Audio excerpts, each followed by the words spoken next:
This place has got so much fucking water and I hate it. That's why it's this one.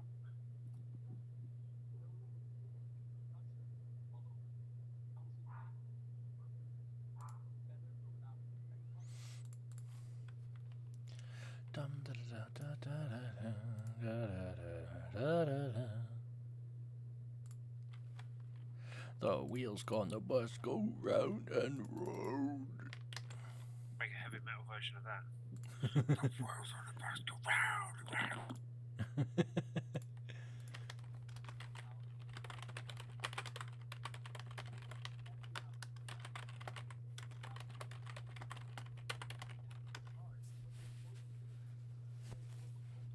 Oh, son of a bitch.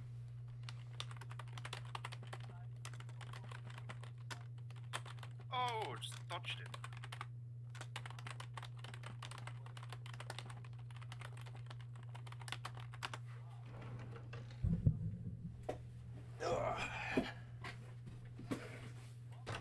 Where was I? Oh, yeah.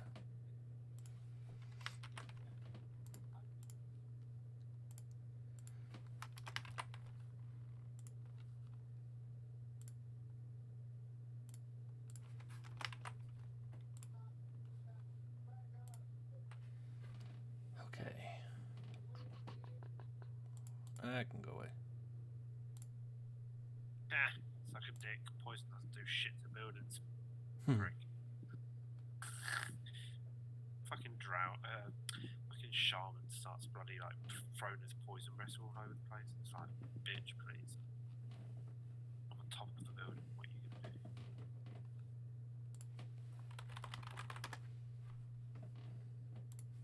Okay, so I have Mordred, I need Aeona. Balthazar, why are you still level 2? I didn't know if I wanted to see if I can roll for a HP upgrade or I don't know. I was just like, There weren't that many orc sounds to grab though. And, Aw. Do we at least get Baka? not that guy, but we get some other things.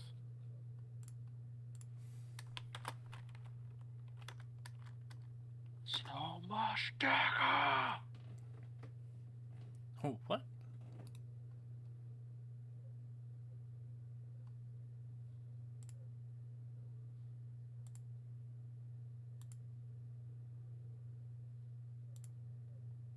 Oh, yeah, that's right.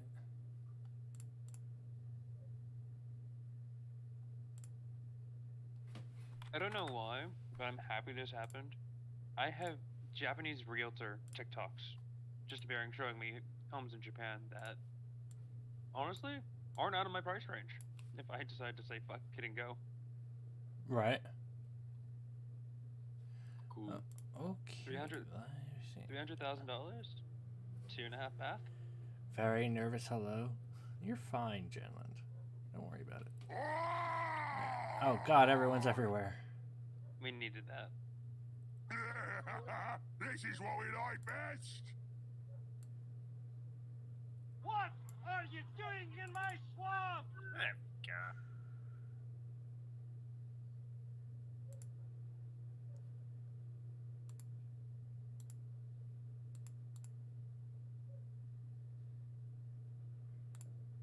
Oh god, good start. We'll say that much.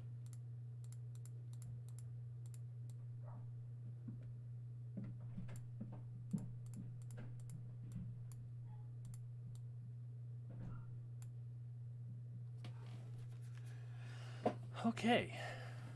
No, you're fine, Janlin. Don't worry about it. All right. We are basically ready. How am I doing? I'm doing all right. I got to turn window capture on and turn off game capture. Some iron-head arrows in here for you, Smithy.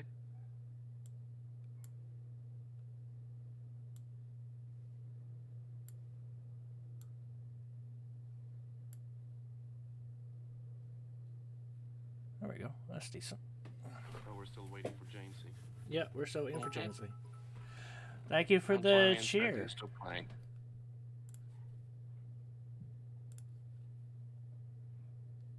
109 damage to a fucking sod you bitch. Hey Marcus, do you find the 86 yet? Of course not. You haven't played since last week. How would he have had the time? He's still playing Forza. That's Oh, why I was Forza, I see. asking.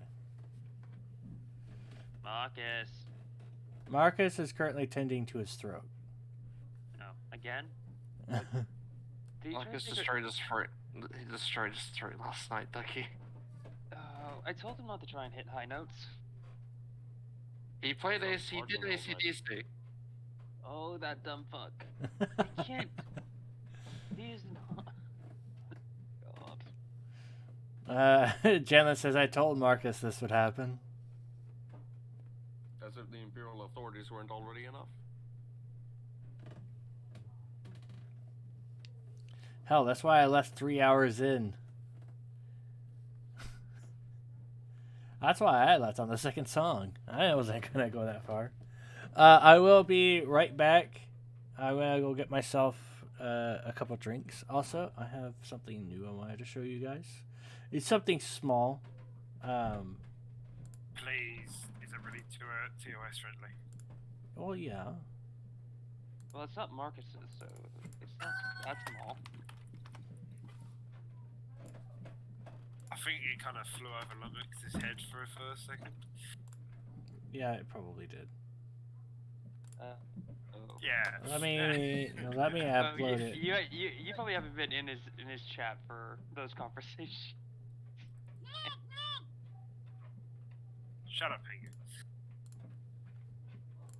Say hello to my NDD. Is what? Oh god. My non-distinct drink. So every time I get a a hydrate, I put this. Oh god, I gotta grab it again. I put this there. It's something stupid right now. It's just something dumb I wanted to try. Glug glug. Seeing this box fills you with confusion.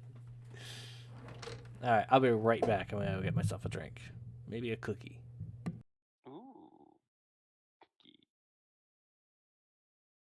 Smithy, I've got you 30 iron head arrows for free. Very nice. We need to get a forge up and running in the in this place, at least.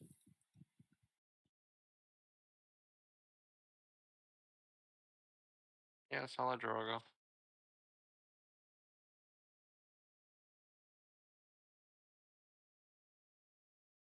Come on, let's have some fun. Oh, hi, Blob.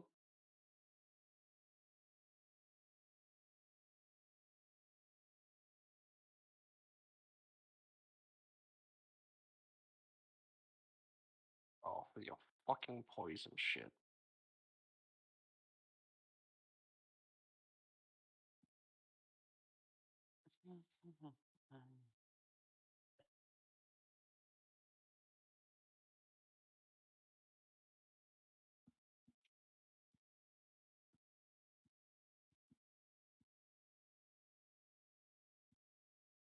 Right, I'm full on inventory again already.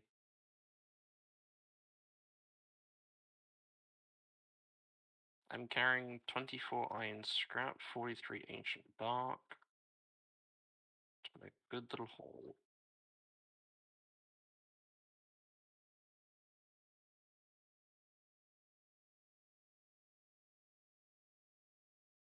The only thing we need at the processing down at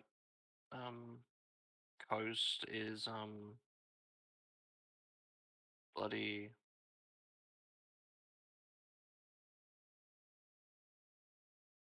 charcoal.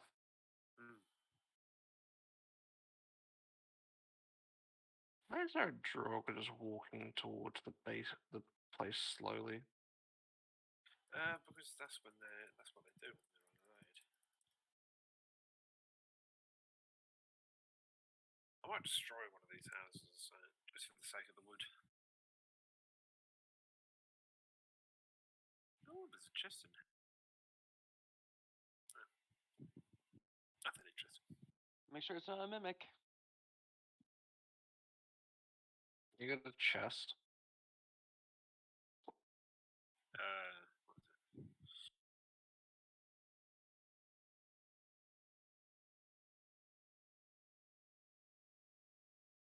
I need a chest.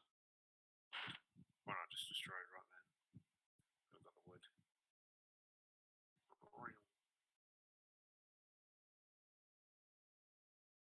No, apparently not. Apparently, if it's I'm gonna make the run back either way.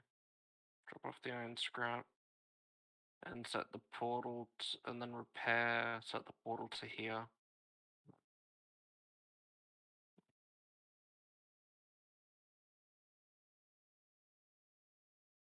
I'm carrying a weight of 450 at the moment. Oh dear lord. What? Remy did a Arma campaign that was Zeus by Liru. I know. Oh dear. I've seen that. Right, I'm gonna leave for a second because I want to go and sort out my washing. And the sad part is, Liru's probably the nicest Zeus Remy's ever probably dealt with. Despite his maniacal Probably. laughter. Liru isn't that evil. If you see a goat, you're doomed, but yes. If you see a goat, a bunny, or a wolf, or a dog, you're fucked. In Liru's campaigns. Or butterflies. Butterflies are the scariest thing. He's traumatized people with butterflies. Do you remember butterfly IEDs? Nope. Oh god. It's a really older thing. This is back when Norden was still with Liru. He was playing around with the IED editor and discovered he could turn butterflies into IEDs. Of course you can. It's Arma.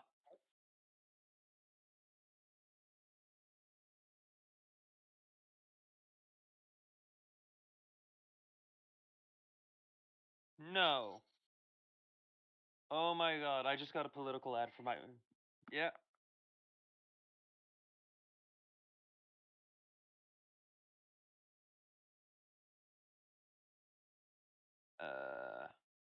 My mayor... I just clicked a YouTube video and I just got an ad for my mayor's Senate run. I am back. Also, does the box bottle thing also go for shots? No. I'll make a shot glass later. I'll just pretend to understand what is being discussed here. What are you guys discussing? I just saw my mayor's political ad for state senate. I am actually horrified. Oh, are you? Why? Because he's a pain in the ass. Oh. But he's better than all the other options.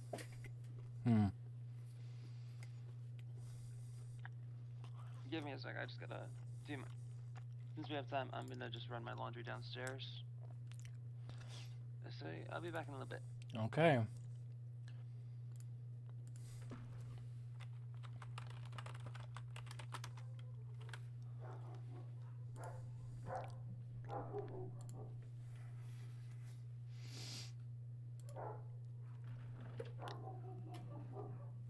Ignore the dogs.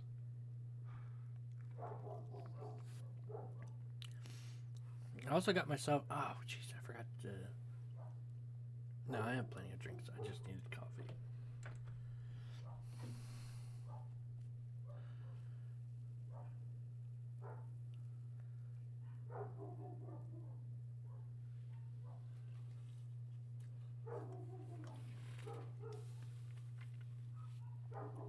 So how is everyone today?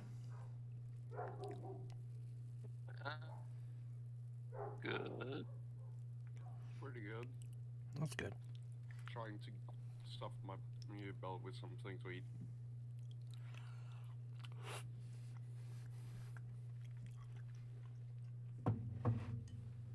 Okay. I don't think Jamesy's coming.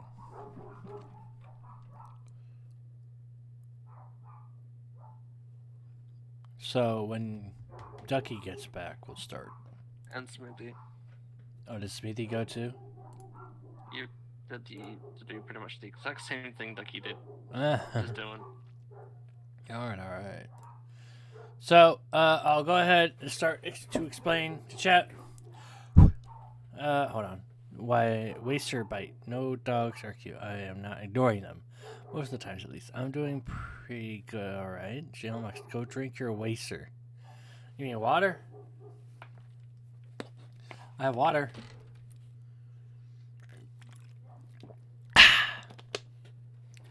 There you go. Water in German. Oh. Yeah, forget the bottle thing. That's stupid. Stupid idea. Especially since I had to go move it and unhide it, and it's a dumb idea. Now that I put it into practice. Zero just kicking everyone out.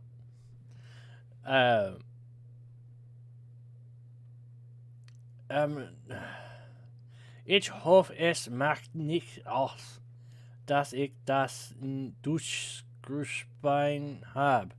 Das.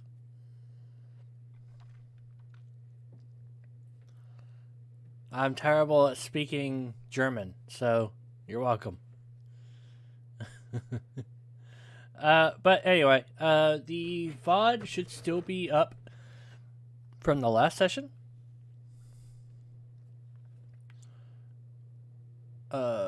On my Twitch channel. Let's see.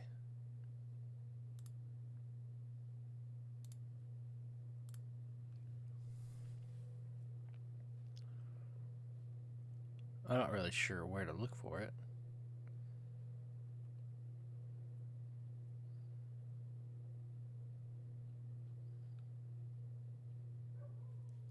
Well, anyway.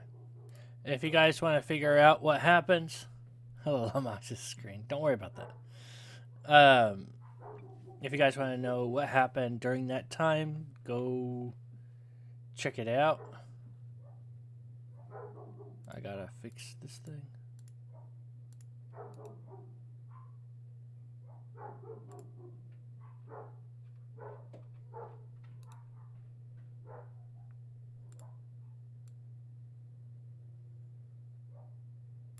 That's better. Yes, I can hear you on the other side, Droga. Calm your shit. I'm coming to kill you. Hold on. I'm gonna see if I can get them to quiet.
Alright, I'm back. Sorry.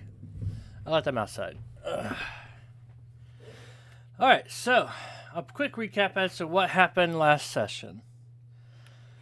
Also, Marcus is currently having some voice issues. Welcome back, Ducky. Is Smithy back yet? Yes, Good last time on Dragon Ball Z. Also, I don't think James CZ is joining us. He's not responding to messages. So. And that was much sadness. So, what happened last time? You guys ended up encountering a dungeon that seemed to have suddenly sprawled in the middle of town. Oh. You guys faced off against 2 giant minotaurs and technically won. You guys met a crazy spirit who seemed very nice at first, but quickly realized, Mordred and Iona, that he was not all that he appeared.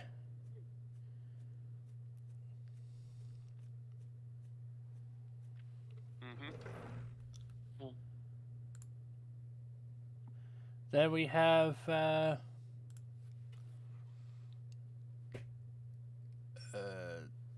Minotaur was Marcus all along. Now, the next issue that occurred was that the ring that Mordred had put on, haphazardly, was a ring of good luck made of fool's gold. Which means that although it does provide good luck, it's a cursed item. And the bad luck he receives is greater than the good luck he receives. But I'm horrified to hear what happens when I hit 100. You don't know what'll happen at 100. Oh yeah, and Jamesy's character, Vatten, tried to make off with the gold that they won as a reward. But all in all, he actually took it to sort out for everybody. Mm-hmm. Why he did it, pretending to be Mordred, I suppose we won't know. Especially for this session, since you don't think he's coming. Mm-hmm. But that's fine. So, as usual, let's everyone go around, introduce yourselves. Marcus, all the way on the left.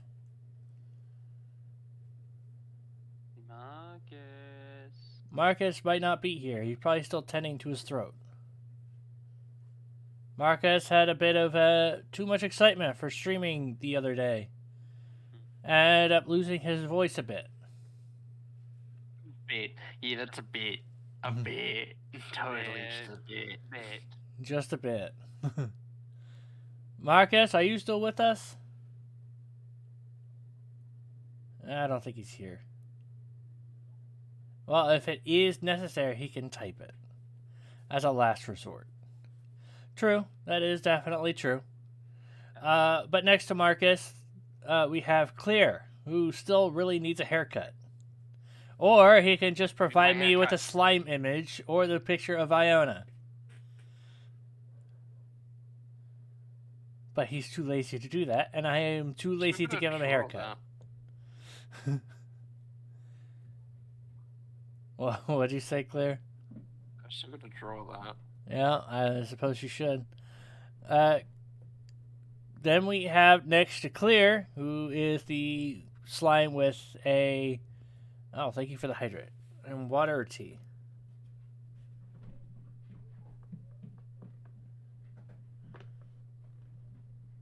Ducky. Yeah. Water or tea? Tea. You need more caffeine. Alright. I have coffee right next to me. Coffee's not an Then option, drink though. drink the fucking coffee. No, it's too hot.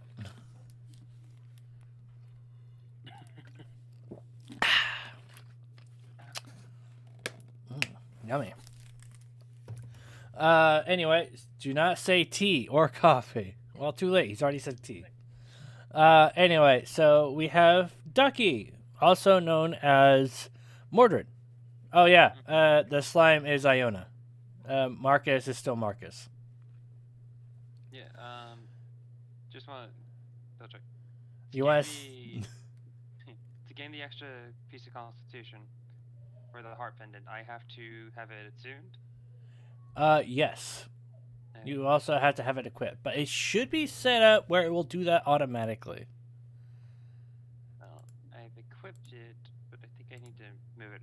I need to move it from my backpack to my inventory. Yes. Or do I just clicky? Okay. Alright. Doing things. Move. To equipment. Okay. Things are done. Looks like your ring of jumping also requires attunement. Okay, so they're both equipped now. Okay.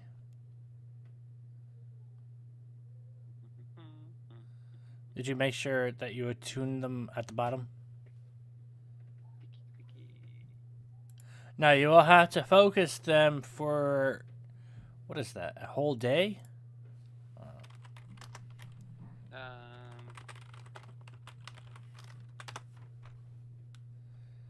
It requires undivided attention. You must spend a short rest at least 1 hour with the item. So you have to give the item undivided attention for 1 hour. So that's for each item. So you need to spend 2 hours with your items. Alright. So you can't really equip them now, but if they don't do what you need them to do, I'll see what I can do to fix it. Okay, well, we're probably gonna be.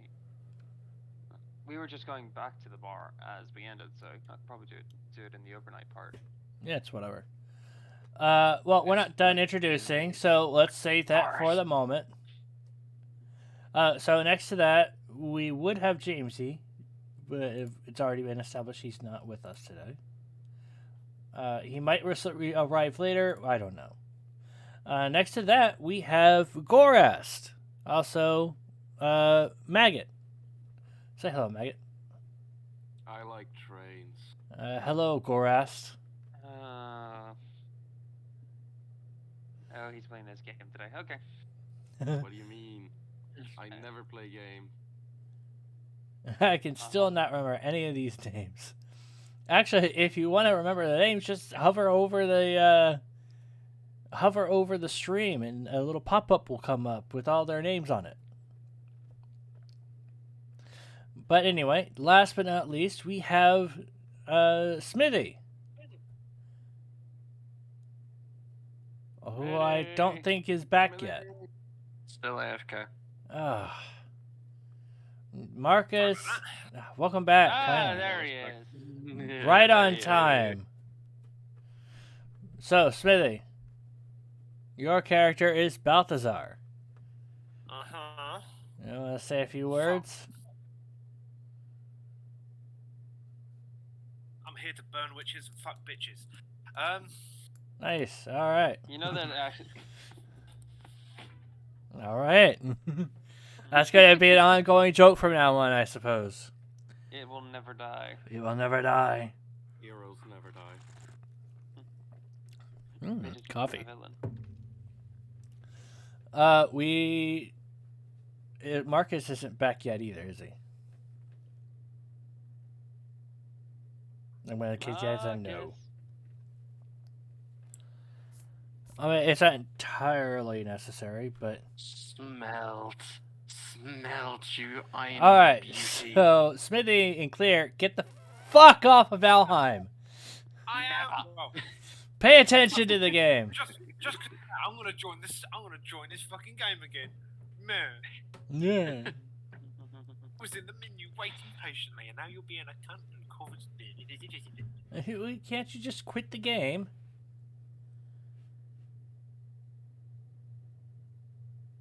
No. I like how your silence just radiates and no. Anyway, Fuck it. That's my oath. Oath of Valheim.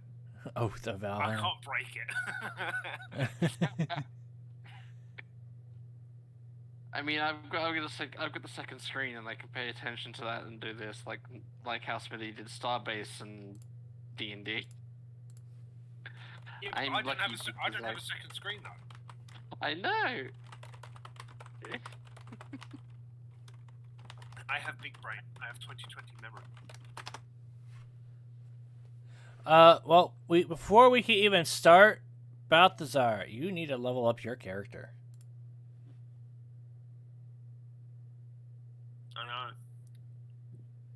So do that very quickly while you're not being talked to. For now, we're sticking to Mordred and Clear in regards to last time. So, a recap to last time. Who wants to tell me what all is specifically happened? I don't think we actually ended up saying all that much. What time? What section of time? The walk back or? Oh wait, no, I did explain the whole Jamesy taking the stuff. I think the only thing after that was Mordred. You explained everything. Yeah, Mordred ended up skipping, dodging a couple bad luck pieces. Ended up picking up a gold coin off the street, but turns out it was a copper painted in gold.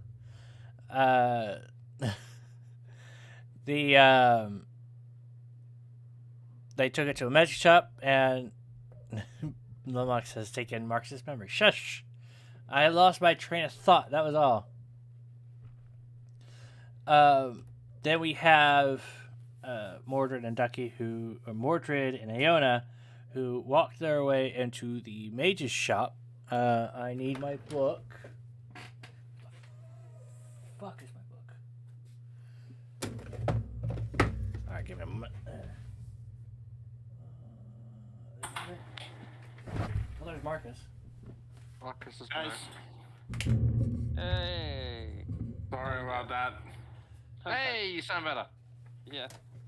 A lot better. Yeah, I went to I went downstairs to go find a jar of honey. I went out with my jar of honey. Yes, honey. Alright, honey I have my keeps book. hungry. Let's see. Hey, Lumix, he doesn't sound like a horse. Oh, is that right? Marcus, you doing better? Hi.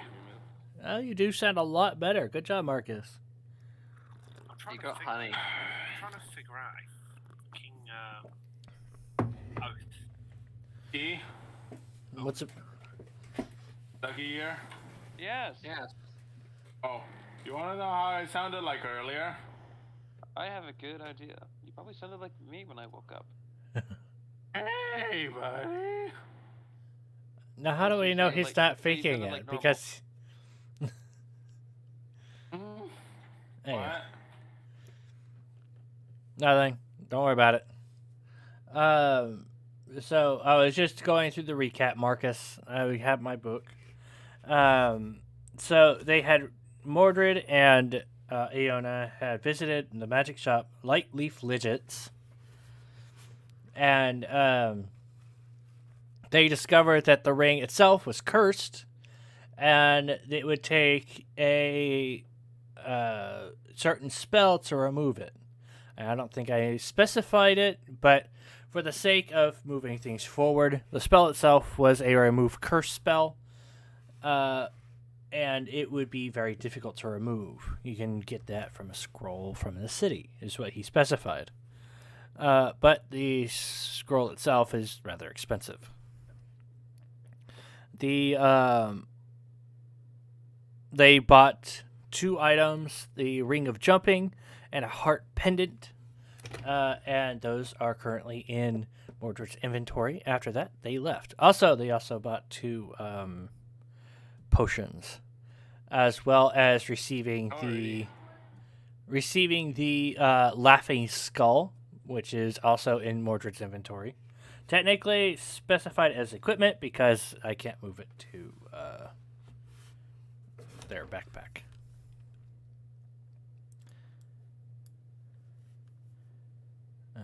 Laughing Skull. Yep. No description. It's just there.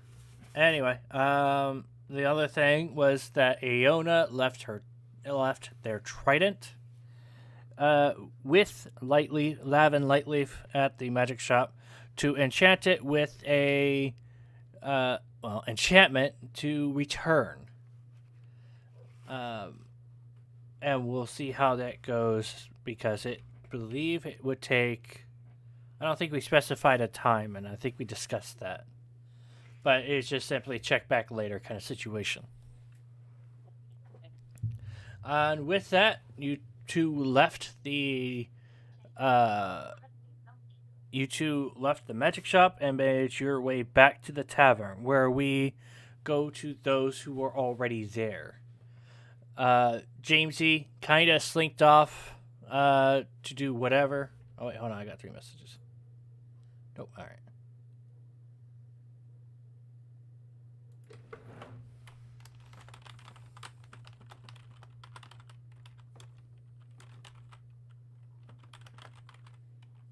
Oh my gosh, empty this fucking inventory so I can pick up more fucking wood. Are you still playing?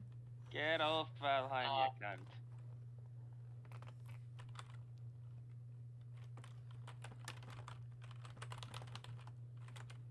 Alright. So, are we... Oh, Hold on. you're doing my laughing skull. No, I'm not doing the description for your laughing skull. I was showing it was still there. I'm setting something up for you guys. So, give me just 1 moment. Okay.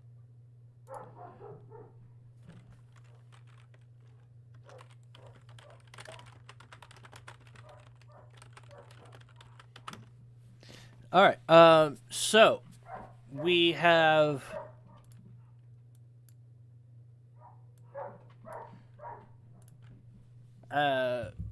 who was left off? Jamesy walked off. Technically, he's not here today. Mordred. No, not Mordred. Sorry. Balthazar. What were you doing when you retrieved your gold? I think you stayed in the tavern, did you not? Yeah. I think that's it. Okay, so you collected your 500 gold pieces, and you now have quite a modest sum in your pocket. And you have your choice of going around. It's starting to rain just a bit outside. But all in all, you can go anywhere you want. So what would you want to do? We'll focus on you for a few moments. Well, I'm still trying to. I'm reading through all the oaths at the moment, so. Oh yeah, you're still leveling your character up. Yeah. Okay, so at that point, Gorash was there as well as Marcus. Marcus, you are getting ready for your date with Jelshin. It's a very certain tabaxi. Mm-hmm. God. Yeah, so we'll focus on Marcus's character for the right now. So you collect your 500 gold pieces from the table, and make your way out the door. Where do you go? I believe that's what you said last time, is that you made your way out the door. I believe you were going to go get ready.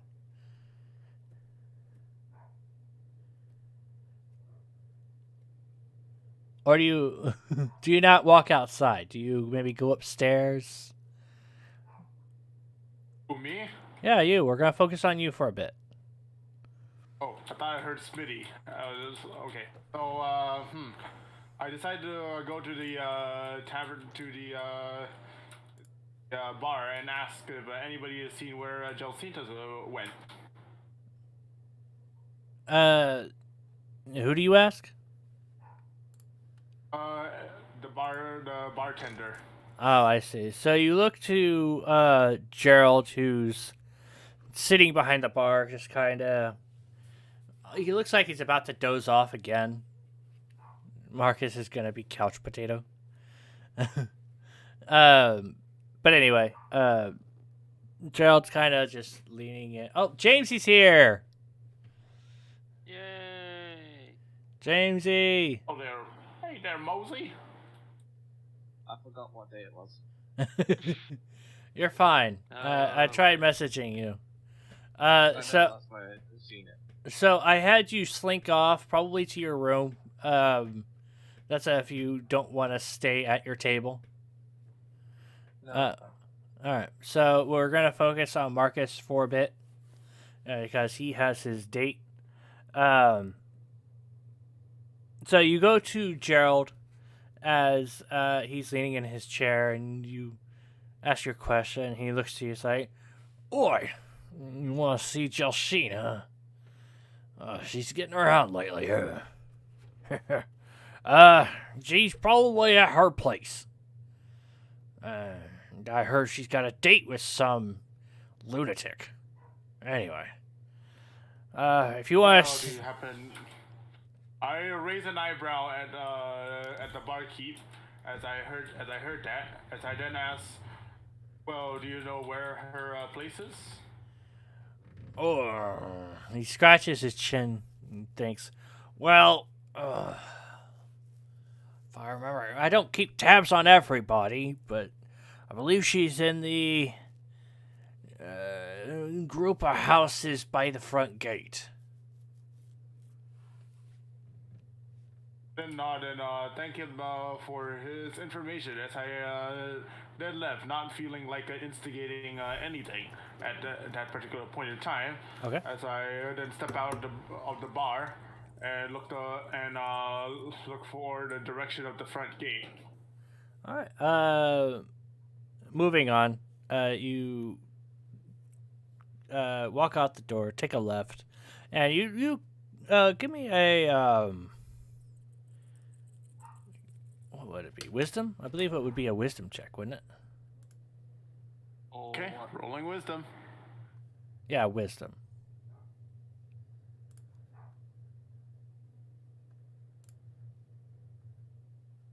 An 8. So, as you take a left, you think, I think it's this way. You take a right. You take another right. You take a left. You take a right. You take a left. And you become hopelessly lost. Oh boy. So now we move on to Goras. Are you back from your call yet? I guess not. Have you finished? Didn't Smith really have those? Yes. He did, I thought. Yeah. You have to choose one at the start. You might get something else. I'm not sure. Well, all right, fine. We'll stick to Marcus a little bit more. So, Marcus, as you take a left and then a right, you manage to make your way all the way to the bakery shop you had seen before. And ended up looking around, and you notice that you're in the plaza that you had come by. This took you all about 30 minutes, where the usual path to the market would usually take 10.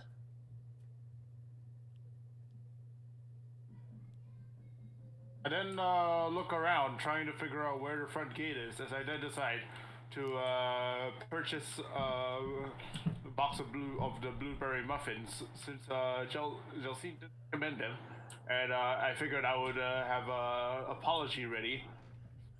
All right, so you walk in, you ask for a box of the blueberries, and she says, "Oh, it'll be 2 silver." The woman behind the counter. Do you hand her? All right. She takes the coins and hands you a box of fresh blueberry muffins. And the box itself contains 4 very large muffins. And the woman smiles at you, waves, and you leave and make your way back the way you came. Instead of taking a right, you take a left. And another left, and a right, and a left, and you see the front gate standing in front of you. The rain still drizzling down. You're protecting your box of muffins under your leather robe. And you're doing what you can to just simply make your way to where you remember seeing her before. Or by what you've been told. And after taking another right from the gate, and you see these cluster of almost run-down houses. And looking around, it seems like you've wandered into what looks like a poor area of the city. Most of the people there seem to be a mixture of humans and demi-humans and other species. But it's, in general, just a rather poor area. There's no sign of really much anything else around there in regards to shops or anything. You see some people laying around blankets with items on them. Some of it kind of looks like trash to you. Eventually, a very old woman in brown robes walks up to you and taps your shoulder and says, "Sir, sir," and she's holding out a cup. She's like, "Can you spare a couple coin?" I looked to her as I then had a idea. Well, that would depend. Do you know of a tabaxi named Jelsint? Jasheen, she's, I believe, down in that house down there. She points over to a moderately decently sized ramshack house. You could tell it's it's a couple floors. And in front of it, you see several tabaxi children, all within the same color as Jelshin. I then smiled and handed her 2 silvers. And I say, well, thank you for your information. Oh, of course. Thank you so much. You've done this old woman a favor. And you... Oh, at all. So you give up your 2 silver and you make your way over. And the 2 little kids in the same color of style, they look like children leopard. Yellow fur with black spots. And they're like, Sir, what's with the weird ear and tail? Aren't you human? Yeah, aren't you human?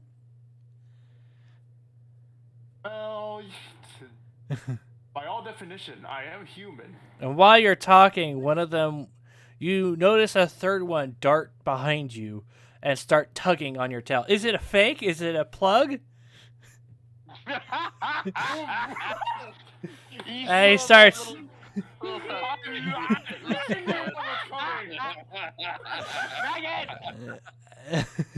Maggot's not here. Damn it. Oh, there Yes, it is. he is. No, he is. And so, this little kid behind you is pulling on your tail. I then flattened my ears as I yelled, "Stop that! This is not fake, and it hurts!" As you yell, you hear, "Oi! You kids, get back in the house!"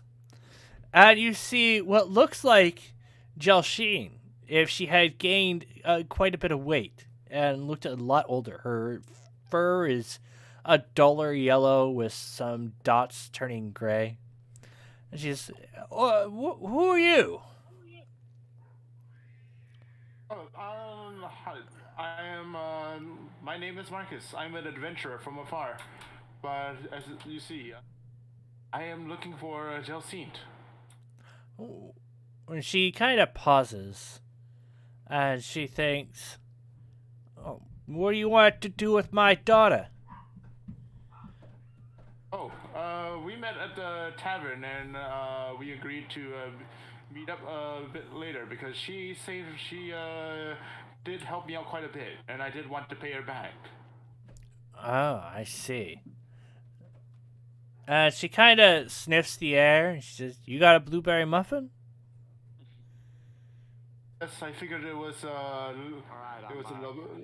good enough as an apology for being so late because my stupid ass got lost in town. Oh, I see, hun. Well, how about this? I'll let you see Jelshin for one of those muffins. And she kind of leans in and holds out her palm. Do you give her one of the 4 blueberry muffins that you've acquired? I tilt my head at her as I think to myself, oh dear. And she's waiting for your answer. Should I? I'm thinking deep inside whether I should open up a box of freshly made muffins. As I then had a perfect idea. Perfect idea. Uh-huh. Perhaps perhaps I can give you money for a fresh box of muffins because well, having a full box is better than having just one. Am I wrong? She blinks at you for a moment, kind of stunned, and she goes, I'm not going to the market today. Just give me a freaking muffin. Shit, I just gave her the muffin.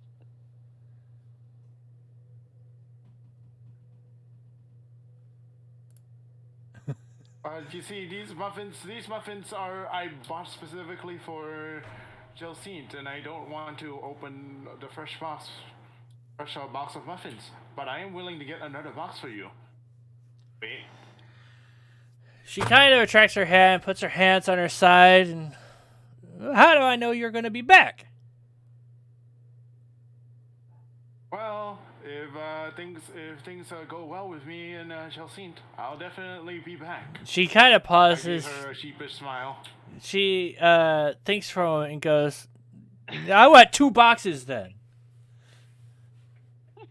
If you're gonna have me wait, you're gonna give me 2 boxes. Fine, you got a deal. And she nods and says, Josie! And around the corner, you hear footsteps, and suddenly Jolsheen, dressed in what looks like a rather nice-looking, I wouldn't say dress, more like a pair of slacks with a loose-fitting shirt that hugs her torso where it's tucked in. And she says, yeah, Mama? Oh, hey, hon? What are you doing here? I didn't find you back at the tavern, and, well, I thought you might have returned home, so the owner gave me a rough idea of where you live, so I decided to drop by. Here's my apology for being so late, because I got lost.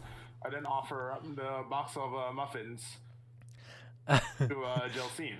The mother kind of just rolls her eyes, and Jelsine goes, oh, right. Well, I was going to meet you at the bar, but I didn't expect you to come here, huh? As she opens the box, instead of taking one for herself, she hands one to her mother, and she goes to each of the kids. And you do notice one other one that seems to be behind her, and she hands 1 muffin to each of them, leaving none for her. She takes the box, she places it inside, and steps out. It's like, well, that was very kind of you. Well, shall we go? Yes. Although, if I could ask you for a favor, could you pass your mother 2 more boxes of the muffins? I'll buy them, but afterwards, help me to hand them over to give them out to her as well, because she did want to try those muffins as well. Oh, Mom! And she kind of turns to her mother, and she's like, what? The muffins are good. And she's like, well, what are you trying to scam him out of 2 boxes for? If you just waited, I would have given you 1. And she's like, he promised. She eventually turns back. She's like, don't worry about it. And she takes your arm into hers, and she kind of holds you and says, all right, let's go. And then smile as I then take her arm in mine as well, as I then ask her, so, do you know any of the better food places in this town? Yeah, I can think of a couple. And she walks off with you in her arm, and we'll switch the camera, pan the camera to elsewhere while you make your way to a new area. And we'll go back to Gorast. Gorast, you, yes. Gorast, you managed to pick up your 500 gold pieces. If I remember correctly, you headed outside. There's a nice rain. Marcus kind of moves past you after asking the bartender. And you're just standing on the front porch, wondering what to do next. The rain feels nice on your scales. I remember that there was this one lizard folk Talon, so I'll go have a look at that All right. again. So as you make your way towards the plaza, where you remember there being a item shop, prawns items, you make your way inside fairly quickly. It takes you a couple minutes, around 8 minutes. It's a little bit off away from the plaza area, but not too far away. And you walk inside and hear the jingle of a bell above the door, and you see the familiar gnome rush and jump onto the counter behind where he usually rests, and it says, "Oi, hello, what's up? Oh, you're here again. Did you forget something, or did you want to get something that I looked at you for that you've looked at before?" I am here to collect the Ah. Talon, please. Yes. You remember where it is? I don't think I need to make my way over there with you. Nod and go pick it up from the large collection of drawers in the wall. Okay. Jeez, Marcus, you okay? Marcus? He's sneezing his head off. Marcus, you alright?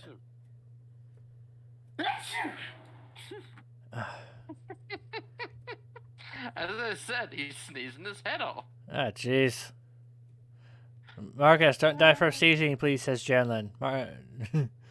Or fall from your chair. That's one way to come up to become a head Dalahan or whatever it is. Headless Oh wait, Lumox, I forgot. I wanted to go to the magic shop. Okay, so we'll get to that in a moment. Yeah, we're fine. We'll focus on you next, all right? Smithy, I believe, is still working on his character because he forgot to level up. Epic. Oh, did you level up fully there, Smithy? I think so. Okay. We'll save you for last though, because that's your own fault. I told everyone to do that.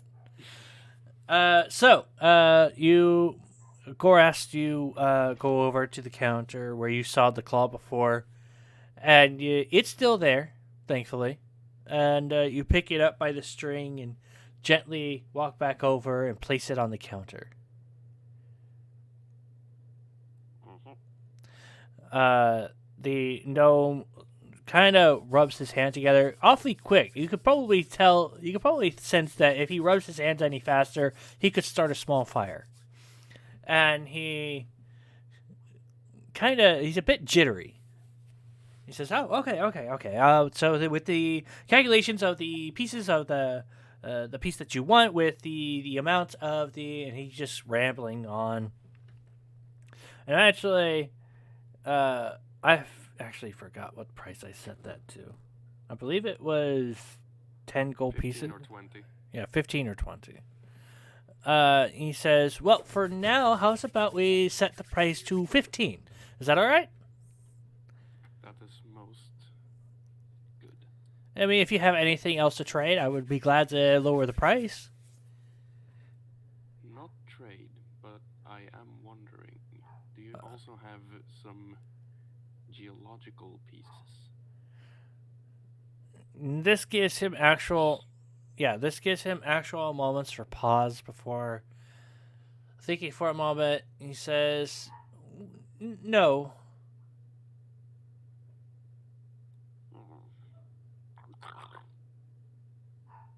But he kind of tilts his head, and you see him kind of visibly calm down. Which, since you're the only one who's met him, is kind of odd to you. And you see him kind of raise an eyebrow to you and says, "What kind of rocks?"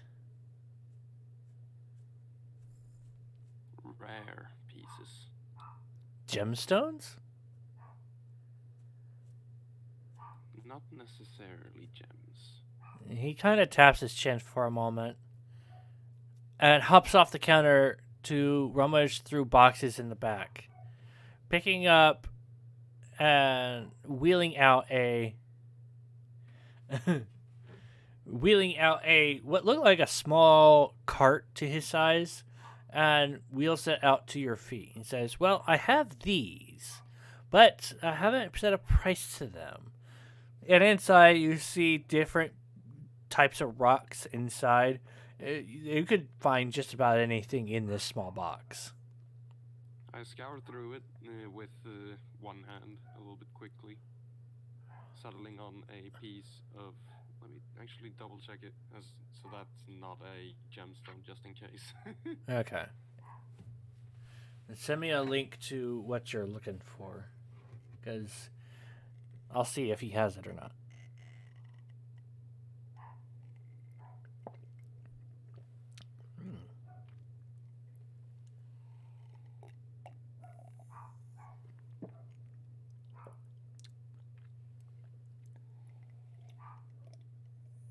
Yeah, it's more of a rock than a gemstone. Did you find it? Yep. All right. Can I see a link of it? What you're referring to? Have a look-see.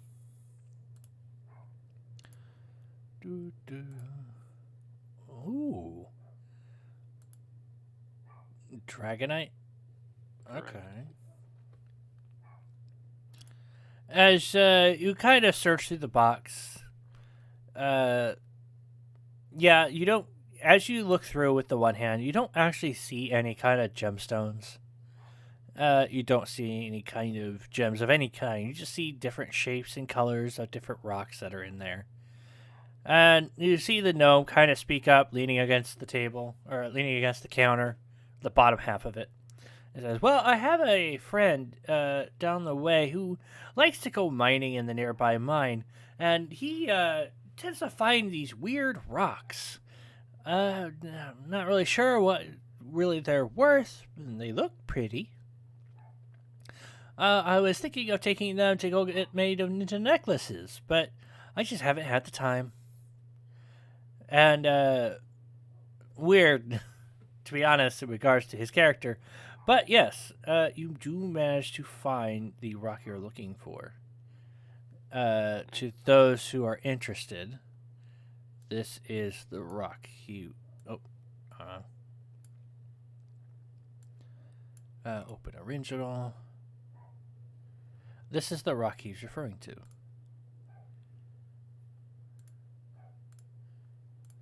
And with that, Dwayne the Rock Johnson, you pick it up and you hold it between your claws. It's a really nice chunk. You don't see any others in there. It's just the one piece. One will do just fine. Oh, of course, of course. I don't necessarily know what to price the stones to, so how does 5 copper sound? It's just a rock. Just a rock.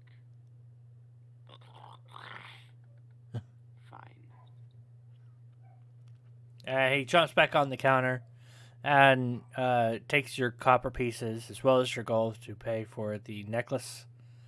And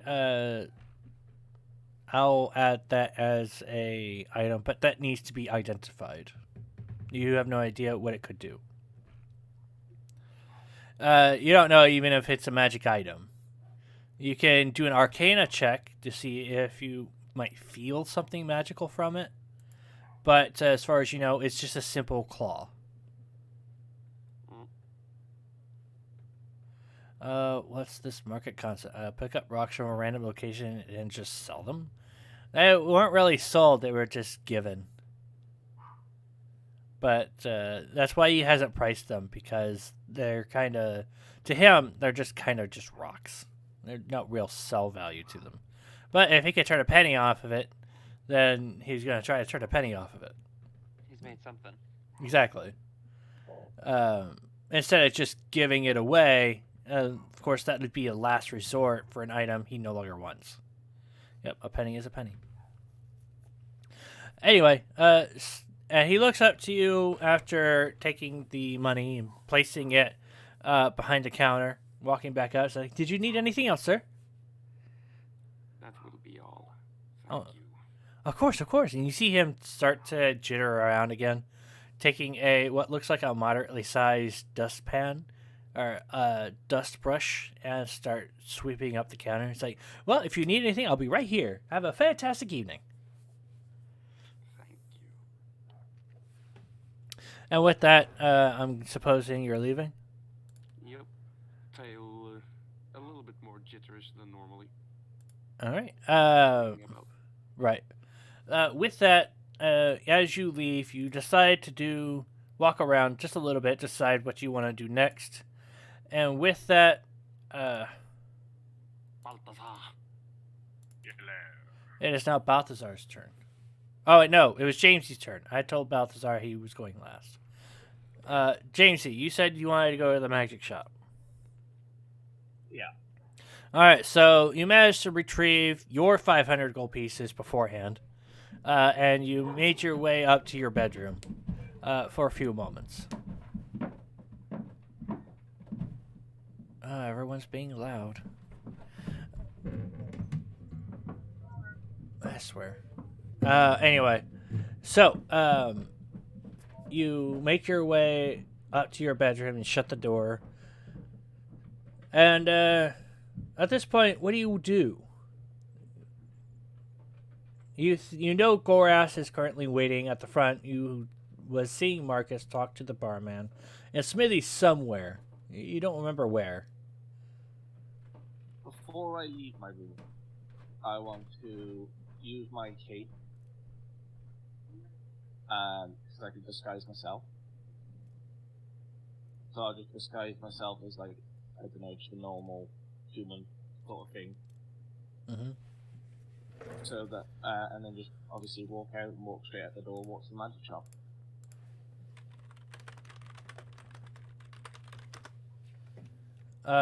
So you just walk down? Simple? Yeah, but Alright. as disguised, yeah. Walk out. Alright, so you disguise yourself. Did you say specifically? Just a normal sort of average person that you would see walking around this thing. Alright, so let's say for now a human male, a rather tall human male, basically with common clothing. Let's say Well, I can make myself. I think it's up to. I can make myself look small as well. well, that's up to you. Yeah. So just an average height because I can make myself a foot shorter and stuff. Okay. So with your disguise, you're a bit shorter. Do you know what kind of clothes you're wearing? Common like shirt, Like a vest and some slacks? trousers. Yeah. Okay. With that, with your new disguise, leaving, does your disguise cover your current equipment? It Oh. completely disguises me. Yeah. Okay. It makes you look. Although if someone was to touch like the top of my head, they would obviously stop where my actual head would be. Okay. Instead of With that, let's see. So, you walk down the stairs, make your way out the door. No one bats an eye at you, and walk your way down the street. And as you do, you pass Mordred and Iona, who look at you for a moment. Mordred, Iona, do you, with his disguise and a regular passive perception, you guys wouldn't notice him. Amarcard, do what? Was that a wooden or wood? Wouldn't notice him. Okay. no, they'd have to notice it was a disguise. They have to succeed in a investigation check. So if he's just walking past, we wouldn't really. Yeah, so they would everyone would just see like a normal like guy unless they made an investigation check. Yeah, they were just looked at you for only a moment. So they're not trying to investigate your whereabouts. They're currently busy with their own troubles of items and rings and stuff. And just as what happened when you left the shop, Mordred? I believe you got slammed by the door. Is that right? Me? I don't remember I have what. a fucking rain cloud following me. Oh yeah. Yeah. So the one thing you notice, Jamesy, is that although it is raining, you look to over Mordred and you notice it's pouring under her. And you're kind of confused. Do you say anything? Do anything? I wanna I giggle to myself, but like inside and trying to keep the perspective that it's just a normal guy walking down. Okay. So, you kind of just to yourself giggle, but you don't really make any motions. And, But then before I get to the shop, I want to find an alleyway close to it and then disguise myself as myself. so you're taking your disguise off, or you're adding a new disguise on top of your current disguise? I don't think you I can do can't that. take it off. You can't take it off, but I can disguise myself again. It's at will. So I disguise myself as my normal self because it's for an hour. Oh, okay. So it doesn't require concentration or anything? No, it doesn't. No, okay, no that's fine. concentration, no. All right, Just that's disguise myself again as myself yeah. It's cast at will, so you're good. when I walk into the shop. Then I'm my normal self. Okay. As you you quickly duck into an alley next to the magic shop, and you cast disguise self on you. We're making the human appearance turn into your orcish self with all your equipment. Though you have a double layer of your spell, and you turn around the corner and walk into the building rather quickly. As you do, the door opens up for you, seemingly by its own, and then shuts behind you as you step inside. And behind the counter, you see a rather tall, lanky elf man, and he's rubbing his hands together, and goes, "Hello, I am Lavin Lightleaf. Welcome to my shop, Lightleaf Legits. How can I help you, sir?" Yes, I'm looking for some items. Items, of course. A ring, yes, a ring and a cape. I want to know what do you have. Oh, hold on, James. See, I can't hear you. Oh, It was a bit weird, his mic when... I'm looking for a ring and a cape. Is that better? A little. I know how we can fix this.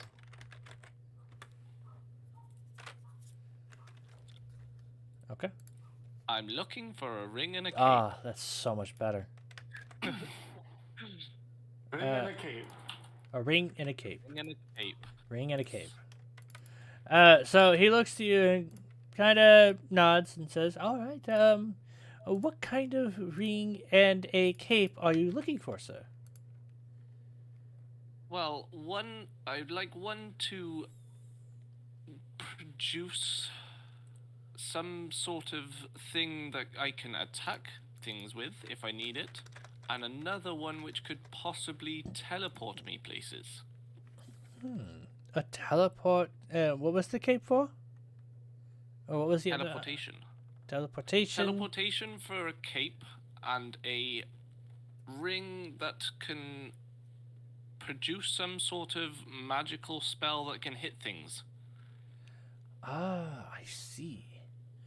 Interesting. Possibly like... I've heard of one before. Believe it was called a ram. A ram. Something ram, yes. And he kind of goes to his catalog, a giant book that contains all his wares, things he's sold over the years. And you see him kind of brush off dust off the top and flip pages. And he takes a few moments to look. and it's rather quiet. Let's see.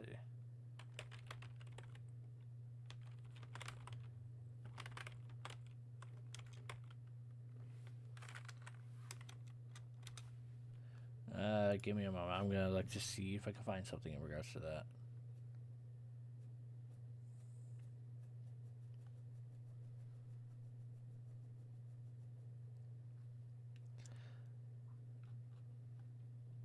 Are you searching the stuff up? Oh, what was the like? I was seeing if I can find something in regards to that. If not, I'll see what I can do to make one. Try Ring of the Right. Ram. Okay. And Cape. Hang on, I'm looking on D&D now. Cape of the Mountebank.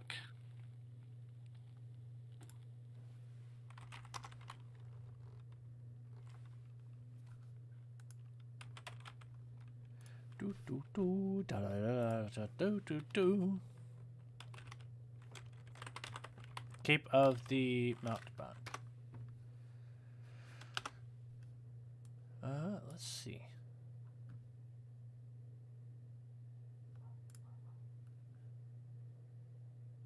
Ooh, that's a rare one. Oh, this is actually rare as well. So after looking through his catalogs, he frowns and shakes his head. It's like, I'm sorry, I did encounter something like this years ago. Minor artifacts like this, but those simply passed through my hands. I did not actually have them available.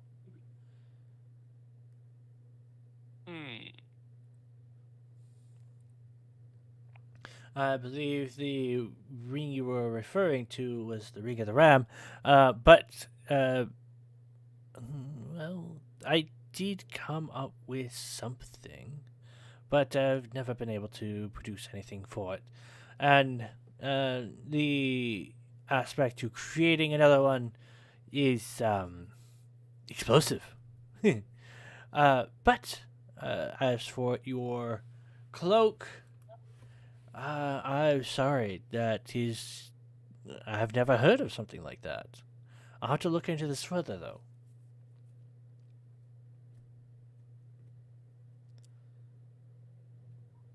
Do you have anything in relation to these items? And he kind of strokes over his chin for a moment and thinks. You start seeing his head kind of tick tock, tick tock, side to side, in time with the clock behind you. And before he claps his hands together, he says, I might have one I could think of getting to you. It's, again, something I have come across. It does have a downside. But it's a, let's see. I'm trying to think of something that wouldn't be way too overpowered for you, but would be something interesting and uncommon, but not rare. I don't know. No, it's fine. I'm just trying to think of something on the spot. So, he goes into the back, and he comes back with what looks like a box. And as he comes back, he places it on the counter, and he opens the box, and inside is what looks like a silver ring with what looks like a blue orb at its center, like front and center. And he goes, this ring allows you to fire 3 magic missiles. A spell used by certain magicians and wizards. This item is, well, it's not rare, but I did make this. I've made a couple of this varying type. The one downside is that it's brittle. Unfortunately, after using it 3 times, it breaks. You can have it repaired, but every time you repair it, it reduces the amount of charges it'll have. So in total, you'd only be able to use it a couple times before finally it breaks into dust. I could offer this piece to you, but because of the downside of using it, I suppose, I could offer this to you for a modest sum of 75 gold pieces. Do you have anything else that you can throw in with it?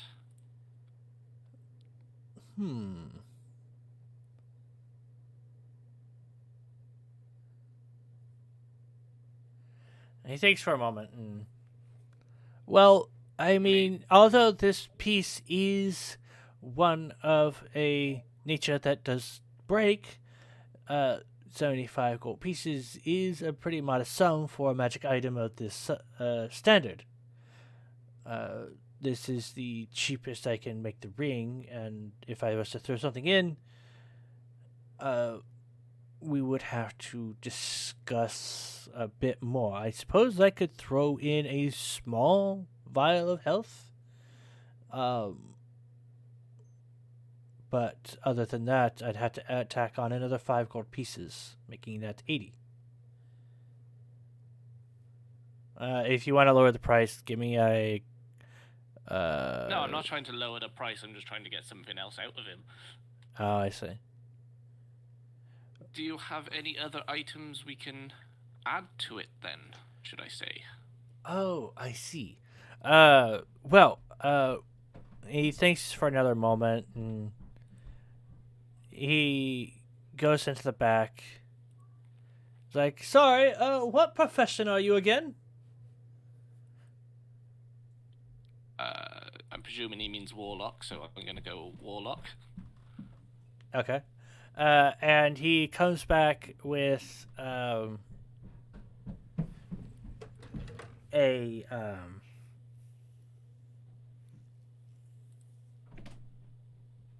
I don't know what to offer, really. What would you like most right now? Do you have anything that could do with, let's say, telepathy, maybe? Telepathy. That's the one. Or extra protection as well.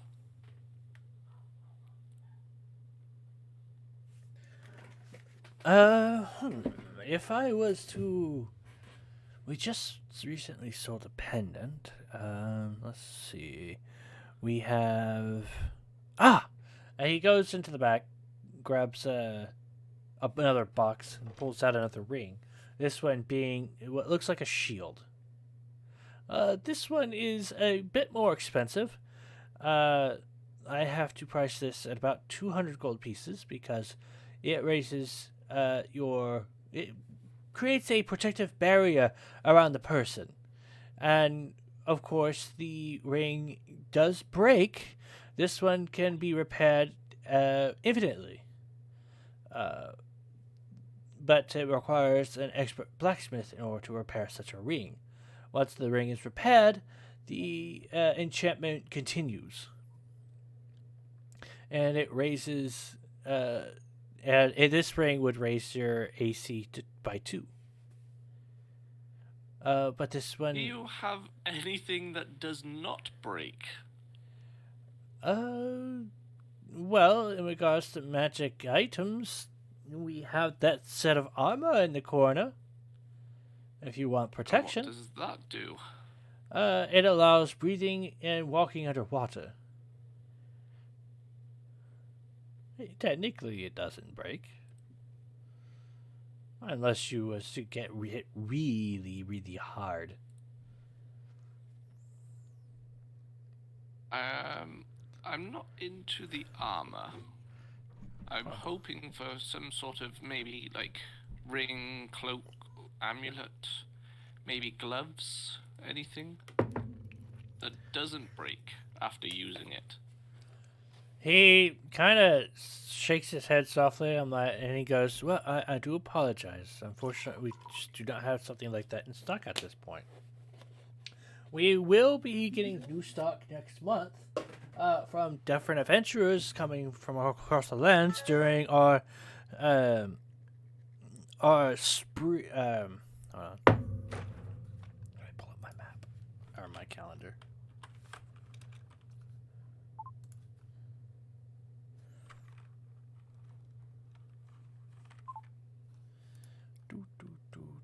There we go.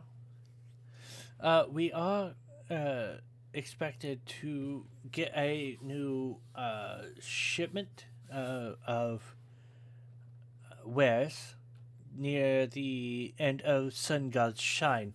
The month of. It's currently about 2 months away during the summer festivals. But we won't have anything all that much until then. By that time, we'll have adventurers from all across the world sharing their wares with different towns. And at that point, we might get something decent.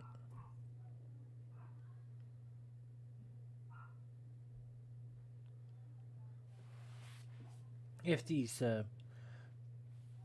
don't tickle your fancy. Oh, hold on. Something happened. Oh, There we go. I said, is there anything you can add to an item I already have? And then you went, if these don't tickle your fancy. Yeah, I couldn't hear you. My Discord screwed up.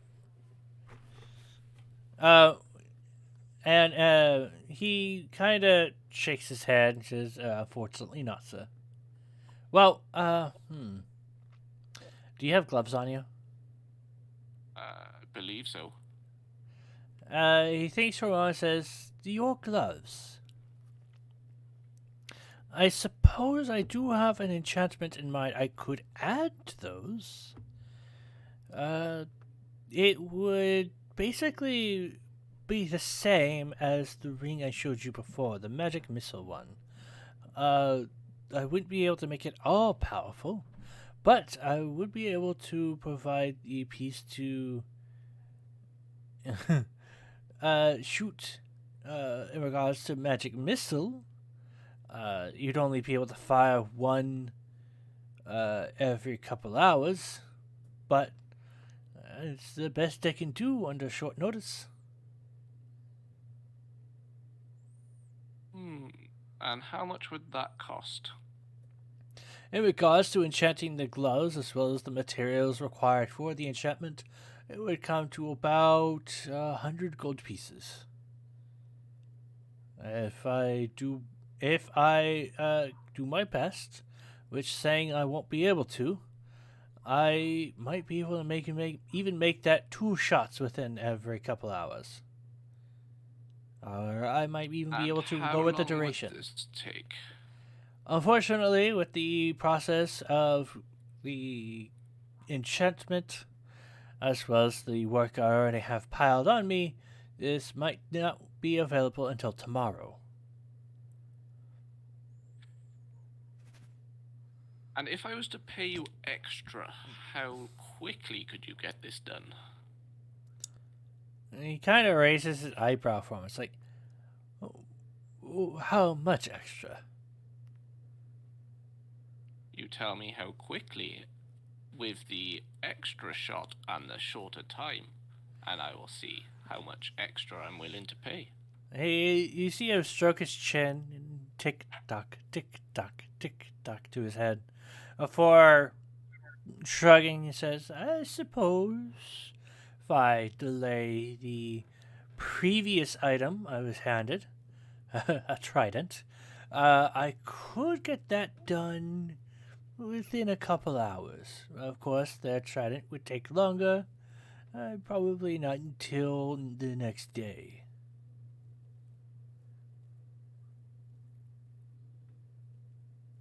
So how about we say I give you 200 gold, and I'll take the ring as well. Roll me a Persuasion? charisma. Yeah, roll me a persuasion. Oh. 16. He thinks for a moment and says, I suppose that we could make that work. And he pushes. Which ring did you want? Oh my god. Magic missile ring that he was going to offer for 75. Mhm. Along with him doing the magic missiles to my gloves. Okay. With the 2 shots in the shorter time period. Okay. Well, he couldn't guarantee the 2 shots or the shorter time period. It would be either or in that case, if he was managed to succeed in that. Which one would you want him to prioritize, though? Would you want more shots, or would you want to do shorter time if he's able to do it? I'm going to do a dice roll for it. Oh, okay. I was going to say probably more shots, but sure. Okay. So you want him to prioritize more shots if he's able to do it? Yeah. Okay. Janlin says neither. Quality over quantity. Comrade. Right. So he picks up the shield ring, places it away, and keeps the magic missile ring on the counter. And he talks to you. He takes it, puts his hand over it for a moment, says, "Now I would recommend putting the two together. Don't know what kind of magics will happen when you combine the two. As far as I might be able to tell, they could explode. But no longer the owner of this ring. You are." He takes the gold, pockets it. Hang on a minute. I don't hand him the gold after that. All right, so what do you do? Hang on a minute. In that case, is there a different spell you can put on these gloves? He thinks for a moment. Well, I was thinking of this enchantment as a way to counteract the whole point of the breaking of the ring that you so desperately did want. But if I had to pick a different enchantment, I suppose I could make them ice cold. The effect would only affect those it touches, and it would keep your drinks chilly. Interesting. It would take about the same amount of time.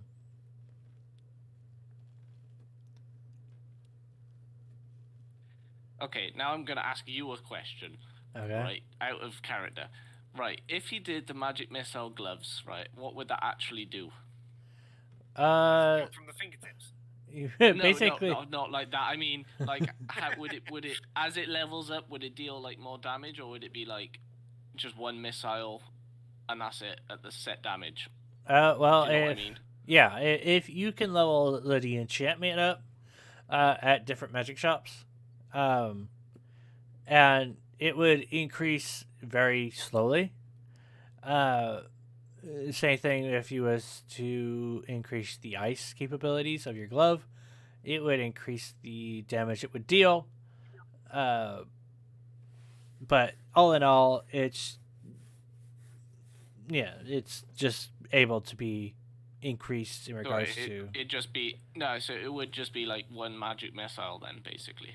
for a while until you make it stronger. It could be 2, but essentially the time frame in which you can use them would be first 2 hours, but every enchantment could reduce the time. It's all dice rolls from at that point. It's all RNG Jesus at that point. Yeah.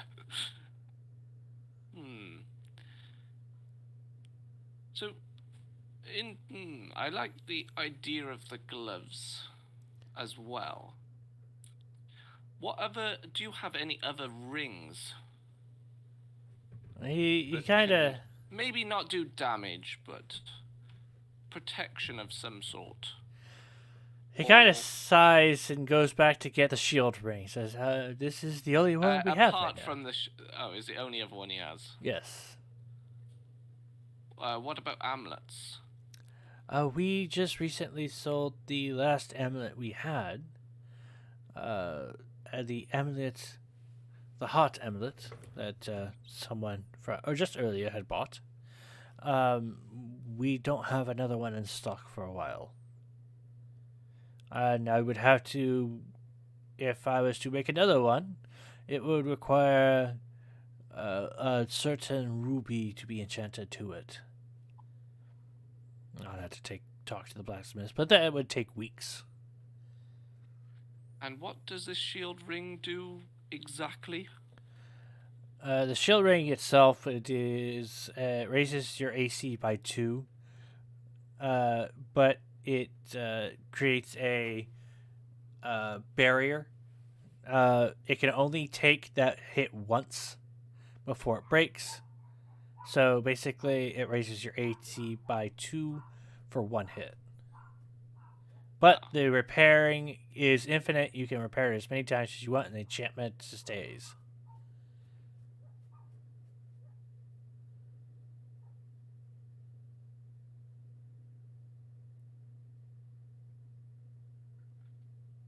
I think we'll go with just the gloves then.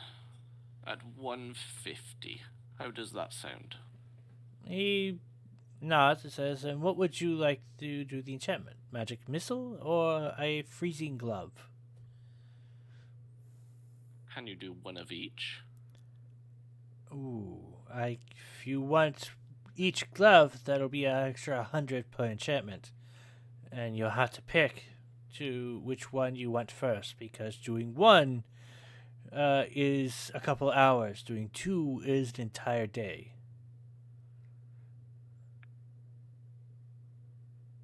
I'll just take the magic missile. He nods and says, and which glove would you like that on? Just hand it over. I hand over my left glove.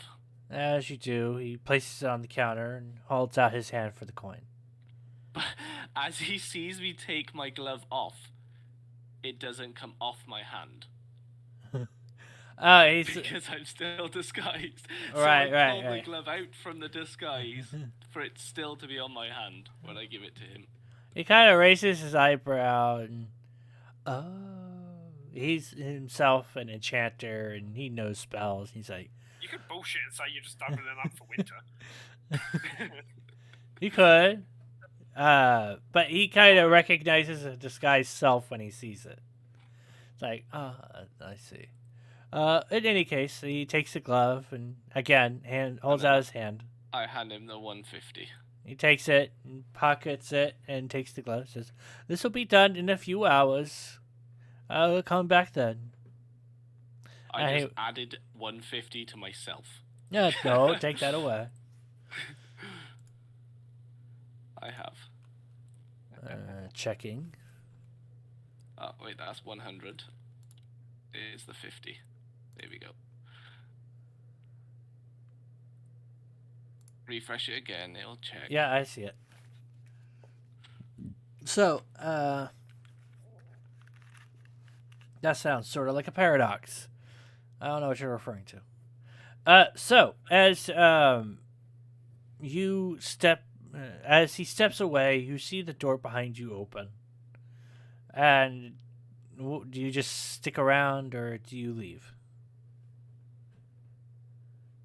I want to peruse the shop. Just having a nosy at everything in there. And then just having a look around, see what sort of stuff I can see. There isn't a whole lot. It's pretty empty. And then I'll probably head out. And then, how long have I been in the shop? Or how long has it been since I left the Tavern. tavern? Yeah. You left the Broken Stool. It's been since you brought the Broken Stool, maybe an hour and a half. Oh, so my disguise self would have worn off while I was in the shop then. Well, your first disguise self, yes.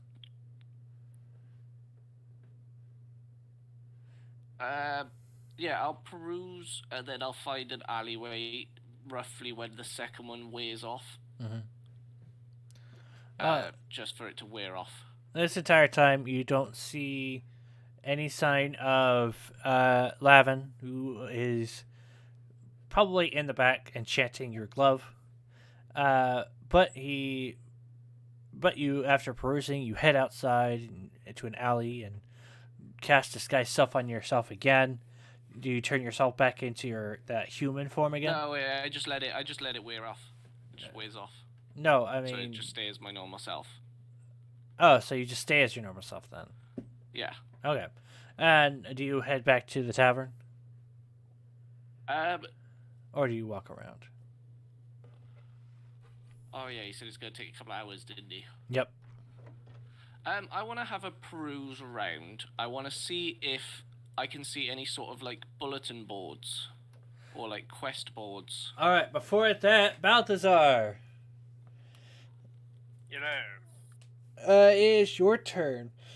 Apologies for taking so long. So we. I take out a stroll and there we go. That's done. Next person. You're not wanting to do anything? I'll just go out for a stroll and see if I can find anything interesting. Are you playing Valheim? No.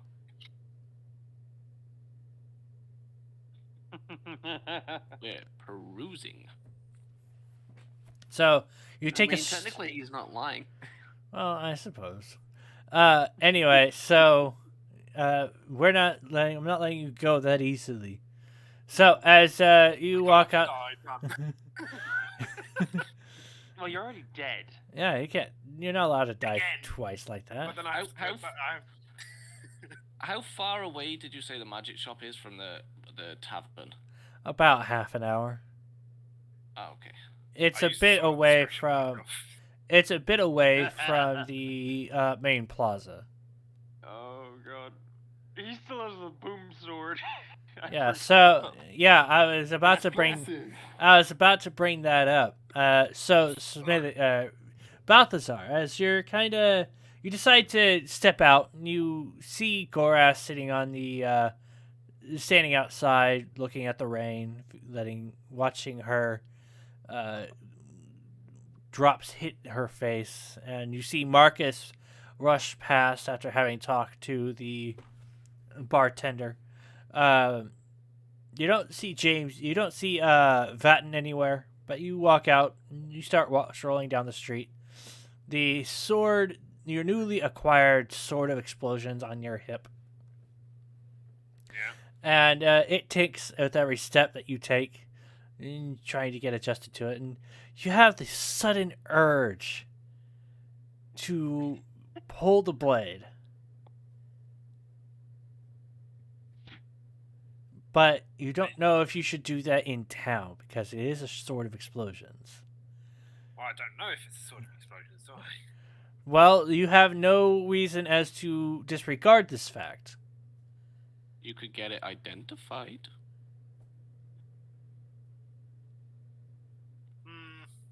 Cough, cough, wink, wink. Nudge, nudge. Boom. You have no reason. You technically have no reason to think otherwise that this is a sword of explosions. Abu? Fuck it, I'll start going outside. All right. So as you say, you're making your way outside the city. Lumux, I'm sending you a picture just for my reference, and I'll explain it. You'll find out later. I see. Okay. It's for my reference. I'll explain it. You're fine. You're fine. When it comes up. Right. Yeah. So as you say you're stepping outside the city. Yeah. All right. So you walk out the front gate. You wave to the guard who, as you notice, is sitting under a canopy, asleep against the wall. The same guard from before. And you make your way over to where you saw the tree before. And you think, that'll make a great target for my sword of explosions. So Oh, no. you get up to the hill. The rain is coming down. It's a nice drizzle. Drops tinking on your armor. Janla says, "Who is paying all these lazy fuckers?" And Welcome to medieval times. you get up to the hill, to the tree, and you hold the sword that you recently got with both hands on the hilt, or both hands on the sheath of the sword. Do you pull the blade? Yes. All right. As you do, you take your hand and you place it on the hilt and you shing. And as you hold it out in front of you, you kind of like aim yourself away from it, thinking it would do something. But no, it's a simple sword. Almost samurai in nature. A curved katana kind of blade.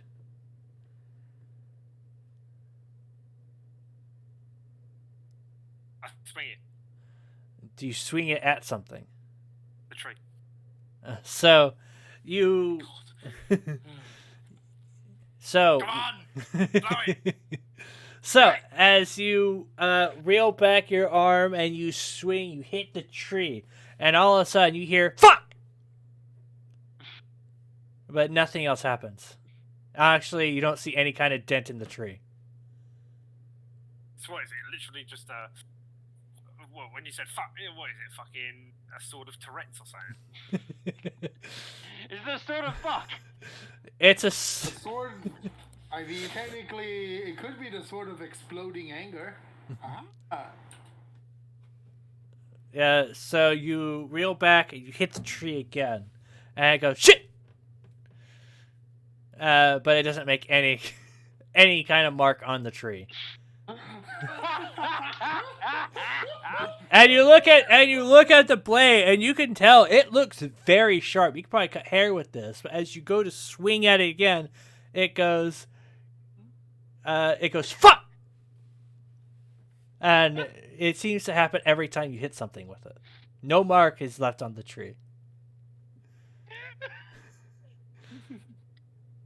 Up there. Hit a person. Yes, my new companion. It's how I greet people. I swing my sword at them. So, It's a horrible idea. No, it does not have a vibrating function. But we can make it have a cackling function. Oh dear. Wait, every time I hit your skull, it's just going to start cackling, and then your skull's going to start cackling. Yeah. oh jeez. Me and the boys playing D&D. Yep. Quite literally. So as you make your way, looking over, you said you had a companion. I don't remember you having a No, companion. that is my companion. Oh, the sword is your new companion, and you want to hit someone with it now?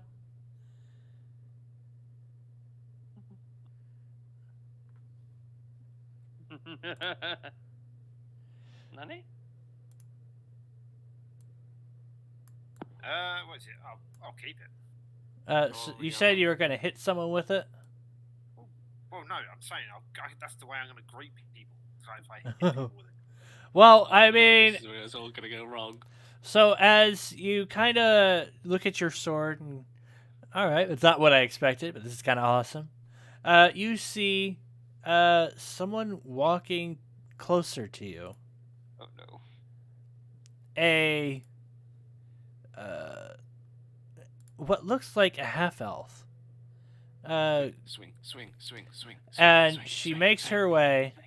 up to you, and she stops. And, well, Valania, what do you say? Hello? Can I hit you with this sword? Stop! Yes. Greetings, traveller! What happens? What happens? So do you, so as Balthazar expectantly greets by saying, "Can I hit you with this?" He doesn't even wait for an answer as he swings the sword. And Hey, whoa, wait! What? oh, that's what I thought you were doing. Rude. Boo! Boo the DM! Boo! Everybody in Aw. chat. You said that you swung your sword at him. I want to know what happens. Swing I- the sword. I said I would like to, but I didn't say I was going to, did I? Oh, well, I'm sorry. All right, so I go to here. all right, you go to hit her. Yes. All right. So, as you reel back, you swing your sword, and it baps her shoulder. It almost seems like it stopped as it hit her, and it says, "Cut." Oh, why trying to hit me with swords?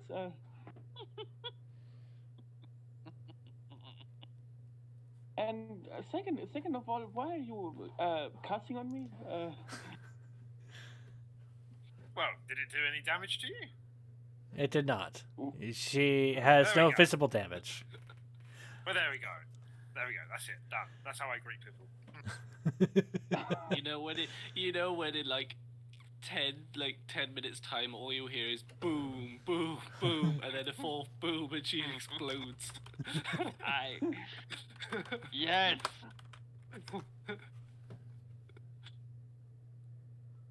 Get 3 explosions, and you see the trees are all on fire, and then 10 seconds later, a 4th explosion, and the half elves just everywhere. It's just like, is it a, like extremely delayed reaction?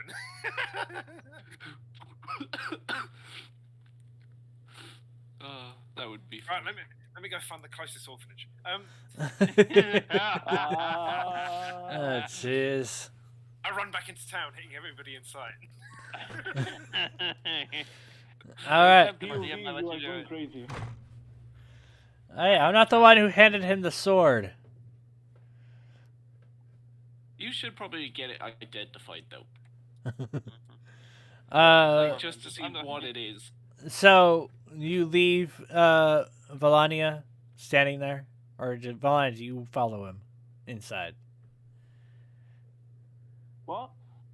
Do Oh, you? wait, is there a new character? Yeah, Yeah. that's who Yeah, Melania hello. was, the one you just hit with the sword. Sweet, That's I it. hit her again. Oh no. As you go to hit her, it hits her head, but doesn't leave any kind of mark, and it goes piss. Wait, he hit me again. Or was that from before? No, he hit you again. Oh, I just realized what the sword is. Oh my god. Okay. Could you stop doing that? It's It's not causing any pain, is it? no, but it's first of all it's mean. Second of all, why would you just hit people with a sword like that? Because it does nothing. I hit you the first time, so I tried it again. That's So are you hitting her? Are you hitting her for a third time? Wait. No. Oh, okay. Wait. Damn it. Hit yourself, see what Do you know happens. what? Do you know what it reminds me of? It reminds me of the Vroomba, the one that walks into everything and swears. No, I just sheathed the sword, put it in my inventory, and start walking back into town. All right, Valania, do you follow, or do you kind of just stand there for a minute to let him go? I will follow. All right. So, Valania and Balthazar, you both walk your way back into town, and Balthazar, you give a salute to the sleeping man as you walk back through the gate, and Valania, do you have any plans? you're not here for a very long time. You're only here for one day. But what did you want to do with your one day here? You are actually part of this world. So you spent your life here, as far as anyone else knows. Doesn't really make sense considering my backstory, but For now, like I said, as far as anyone else knows. oh. Mm,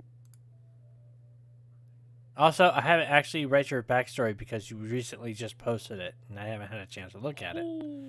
That is what. well, And that is a lot of backstory. So I'll have to look at Actually, this later. Actually, I sent you the character a few days ago, Lamet. I didn't see the backstory beforehand, and no one really cares about the backstory. I'm kidding. Like I said, I'll take a look at it here in a bit. But for now, everyone will assume that you're from here, because you definitely have that air about you. If that's Okay. all right to say.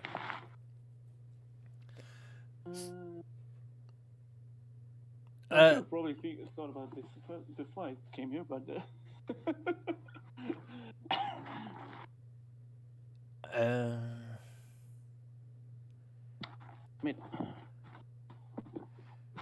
Here, how about this? You recently. The reason why you're here is because one of the recent mines that were here was excavated, but there are rumors that something dwelled underneath.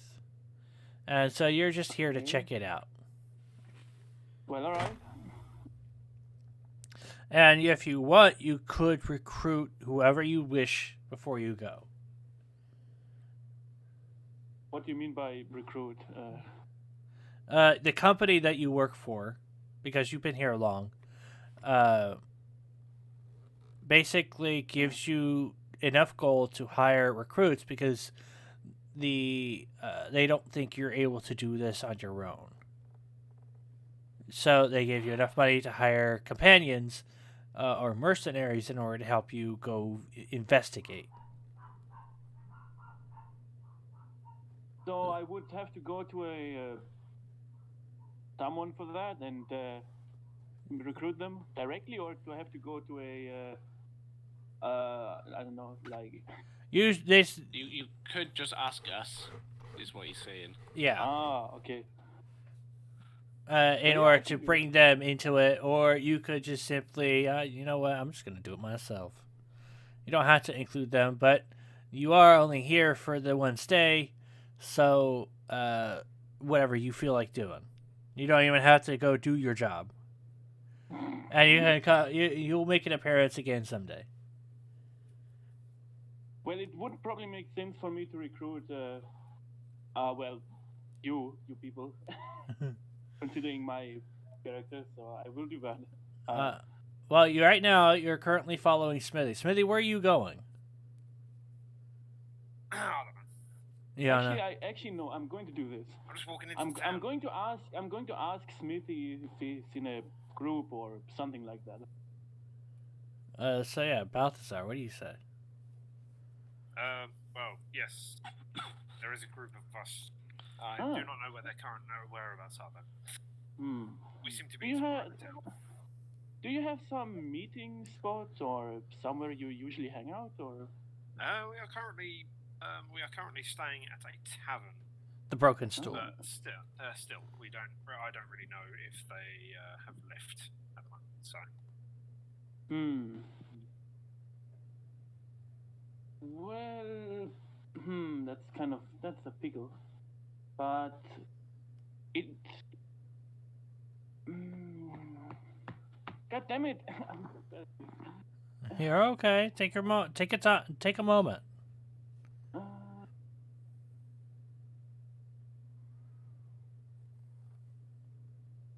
Could we maybe ask someone that was in the tavern at the time where you separated each other? Maybe they know where some of you went.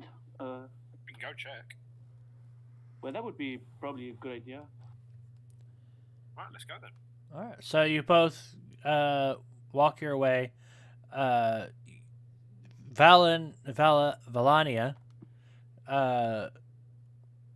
is currently wearing a hood and coat in order to block the rain. While Smithy or Balthazar currently doesn't care. He just out in the open. Rain doesn't really bother him. He doesn't really get cold or anything. So he's soaked, but you both make your way over to the tavern, the Broken Stool, and you walk inside. Let's see. Mordred and Aona, I'll go to them really quick. You manage to make your way into the tavern, make your way to the Broken Stool, where as Aona walks in, Mordred steps onto the first step, and it breaks beneath her foot.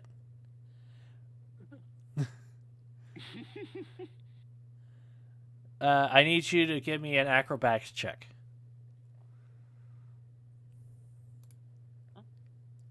Mordred, acrobatics check.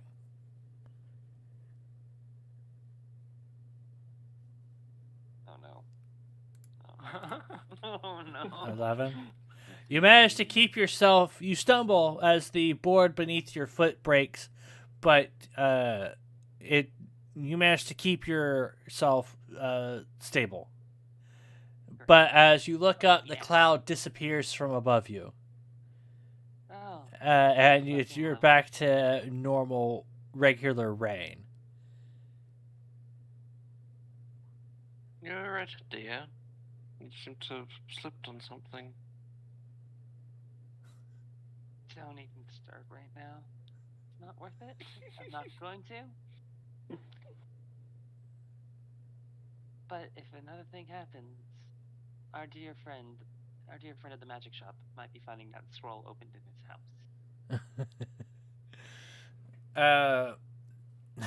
I mean, he only identified us. He said he couldn't do anything about it. I know. Just let me have my straps. So you two managed to. Do you guys go up to your room, or do you guys find a spot near the fireplace? I'll head up to the room. Okay. I'm gonna go to a spot by the fireplace to sit in it and tune the two items I just got. Okay. So you're currently holding on to your items. Your focus is entirely on them. As Gorast, I believe by this point of wandering around, did you have any other places you wanted to go? Not really. I am at most maybe the magic shop. Okay. So as you make your way back through the tavern, which is the quickest way to the magic shop, instead of having to go all the way around, you end up seeing Smithy, or Balthazar, and Valania. And you walk beside them as you are heading the same direction. Alright. Do you say anything to them? Do you guys say anything to Gorast? What is it? There we go. There's the lizard man. Lizard man, he's part of your group, or? Yes. Ah. I guess you are a diverse bunch of individuals. No offense. That is one way of putting it. We're like a mariachi band, except one from each continent. Yep. So you guys kind of walk the rest of the way in silence. It doesn't take you too long, but you see the broken stool, the image of a broken stool on its sign, and you no one's really going in and out. You see a couple patrons, some you don't really recognize, some with their hoods up, walk in, but you guys end up splitting from there. Do you guys say anything before you split? I will see you at the tavern. Would you like to see what the sword does? Very well. So I Please, unsheath the no more sword. swords, please. What was that, Smithy? I unsheath the sword and I trust. What's it? I say whilst I'm unsheathing the sword, trust me, and I hit him with the sword. Do you swing at full force? No, Oh, okay. I'll just go hit him with it. All right. So, do you want to protect yourself, Gorest? As I see the sword coming, I quickly unsheath one of my 2 daggers and intercept. So, as you quickly, I'm not gonna do a roll. It's kind of useless at this point. So, as you unsheath your dagger, as Balthazar swings the sword, you hear a king, and over the king, you hear "bastard." And as you look to your blade, you know there's no nicks in it from where the sword hit. Curious. Want to go again? Alright. I'm just gonna, in character, I'm just gonna shake my head and do a face palm and turn around because I refuse to look at this again. So I go for him again. I swing. Alright, so you swing, Goras, do you block it? Yes. Alright. So as you clash again, ting! Choo!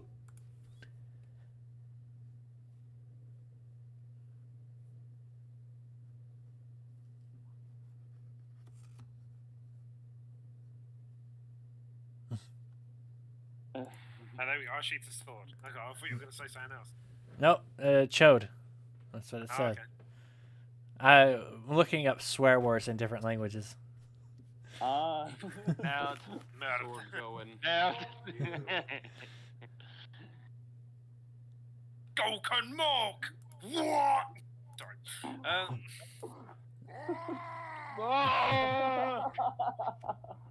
Oh god.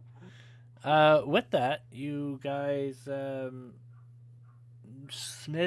Balthazar and Valania, make your way into the Broken Stool, and you do see Mordred, off, seeming to pay attention to something near the fireplace.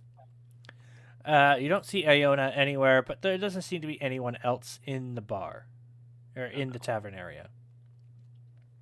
James, Vatten hasn't come back yet, and neither has Marcus. So, moving on. Marcus, we're circling back to you. God, there's so many of you guys. Yeah. Marcus, your date has gone well so far. You guys managed to stop by a flower shop. I can go run at him with a sword. You don't know where he's at. Where at? My crusade begins. Oh. So, Balthazar, the protector of Marcus's chastity. so, It is my sworn oath. so, Marcus, The you're only thing shall be laid is your abstinence. jeez. So Marcus, your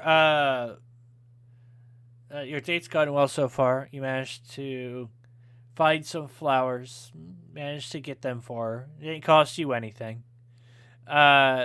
She directs you guys to a area, an outdoor eating area, and she goes to one of the stalls and she picks up what looks like an ice cream cone. And she says, "You gotta try this. It's only been around for a few weeks, but they're calling it I Scream. It's really good." I raise my eyebrows a little as I look at the stall before looking back at Josine. I said, "Might be a delicious treat. Shall we go and try?" No, she's brought two to you. She directed you to sit down, and she brought you a cone. I take the cone and then give it a test lick as my eyes then light up. And how sweet. Okay. How sweet and how ice cold it is. As it was nothing it was like nothing I've ever had before. As I then write down, as I then look at. This is very awesome every treat. now and then. Yes, his mic does drop. This is a very nice treat. You know whereabouts does it come from? No, unfortunately not. I do like the handle for it though, and you do notice that the handle itself is like a triangular shape. It's made of stone with an indent at the top to hold the ice cream. So it's not actually a cone, but it's just a stone in a cone shape. But the flavor you guys got was just regular vanilla. It's the only available treat at this time. But so you guys talk for a little while. It's getting dark. You guys have been sitting under an umbrella for a few hours, just talking away. And after a few moments, she looks to the sunset and she says, "Well, it's about time I get back to work." I'll walk you back. All right. After placing the stone cones and giving them back to the vendor, you make your way back to the broken stool, and eventually you step in where you see Smithy, Valania, and Mordred, who's sitting by a fireplace. I notice could I roll perception or do I not need to? The place is getting kind of crowded. A lot of people you don't recognize are kind of sitting at different tables, chatting amongst themselves, and it's getting slightly busy. What do you need perception for? What are you looking for? The presence of Janlin. No, she's standing. Seems to be standing next to Balthazar pretty closely. She's not that hard to miss. Well, I noticed the half elf standing near Balthazar that I didn't recognize previously, as I did wonder if the two. Hey, no time two times already, Marcus. No, not too timing yet. As I then look at Chelsea. Yeah. But in any case, hold on. So in any case, not Janlin. Jelshin leans over, gives Marcus a peck on the cheek, and she says, "Thank you for the date, hon. I'm gonna go put my robes on and get to work." I'm sorry. Can I just interject with her name, Joshin? Don't be taking my man. Oh, jeez. You gave us too much of a chance there. Yeah. Cursed. Anyway, so Jilshane ends up running off. Marcus, you are now left with everyone else. I would wave a quick hello at everyone before I then left the tavern again, intending to go to the armor as soon as I can before the shop closed. Isn't it a little late at night for that now? It is. The sun's setting. You figure, although you want to do that, you figure it'll take too long to get there, and there really wouldn't be a need at that point. If you really need to go, you can just leave and see if it's open by that point, but there's no guarantee it will be, and you might miss out on something. I then shrug as I just grumbled and muttered about going down to more arrow instead. All right. Oh my With that, we move on to Janlin. Or not. Sorry. We move on to Vutton, who is currently wandering. Right. I'm looking for like a billboard or like a quest board or something. You figure the best place to probably get that is in town, in the plaza area where you were before. So you quickly make your way over there, and while you do, you see Marcus and Shalsheen over by a nearby garden area in the plaza, picking flowers. And you decide, you know what, I'm just gonna leave them be, and make your way over to what looks like a giant cork board. But instead of cork, it's just plain wood. And you see different post-its and notes on the board. Most of them saying, "I lost my cat. Have you seen my cat?" Nah, ignore that. I'm looking for something that is, do this for a reward, but I want a good reward. Most of them are looking for a lost cat reward presented. I've a quest. I get hit by sword. Pay one gold PC. I take the get hit by sword, get 1 gold. I'll take that one. I want to see if there's anything else up there. That isn't find my lost cat. You haven't actually taken one because that's not available, Smithy. Oh shit. Okay, to the quest. That's not there yet. I know. I will go there and get it. Oh, can't we go to him first and come back to me after? No. It goes in order. Go on. Carry on. Go rescue a little kitty. Kitty, that's a good hero. No, I don't want a kitty. I don't want a cat one. I want to know. All right. Is there anything like? Yeah. You do see what looks like a sleigh quest. It does say sleigh quest on it. Which is kind of odd. And you read through the description of the sleigh quest, and you see crabs infesting nearby pond outside the city. Big crabs. They must be exterminated. At least 5 bring their carcasses. Okay, what's the reward? The reward says 5 gold each. If you go over the limit, the amount that it's offering, though, is 50 gold. Wait, what? 50 gold for 5 crustaceans that you bring back. If you bring back more, it's offering an extra 5 per. Okay, I'll grab that one. Is there anything else? That's the only. Give me a perception check.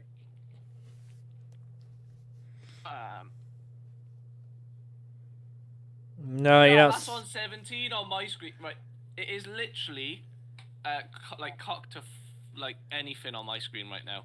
Have a look at this. It'll probably go before I get there now, won't it? Yeah. It was up there. It had the 7, a line, and then like the 17 right by there.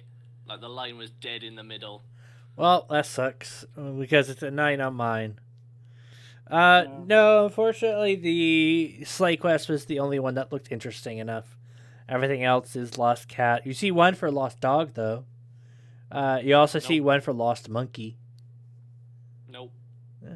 Then you don't see anything else of interest.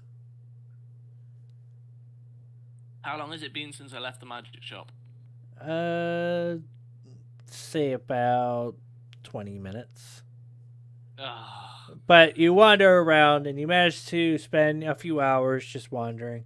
And you make your way. Do I see anyone? While I'm wandering, do I see anyone? No. Other Apart than from Marcus. No, other than Marcus and his date, no. You watch them getting ice cream, though. And I don't see, like, Balthazar with his new friend. Nope, they're at the tavern. That I don't know about yet. You do see... actually, you do see someone. you see Goras leaving the item shop down the road. It's a bit far away, but you recognize the scales anywhere. It's her bright coloration as she walks away from you towards the tavern area. But other than that, before you even have a chance to make your way to her, she's already gone from sight. Okay. Yeah, I'll walk around and make my way back to the magic shop, see if my item's finished. Presumably I've waited a few hours. Yeah, you have. So after a few hours, you make your way back to the magic shop. When I've... Yeah, go in there. Alright, so you step in, and as you do, you see Gorest again. In the magic shop? Yes, they're already in the magic shop. So Gorest, we will move on to you before Vatten ends up walking in. So, you walk into the magic shop, and you look up to an empty counter. The door opens automatically for you. As you walk in, it shuts. And the man hears the door and walks back out and says, why, I'm getting quite a few visitors today. Hello, my name is Lavin Lightleaf, owner of Lightleaf Legits. How can I help you, sir, ma'am? Kin is female. Name Gorast. I see. Miss Gorast. How can I help you today? Kin is wondering about your abilities as an attuner. A tuner. I'm not following. I lift up the lizard folk talent that I purchased previously. Oh, you want me to see if I can detect any kind of magic essence from this, correct? And what of it? What it would do? Is that correct? I want you to detect magic of this item and describe it to me.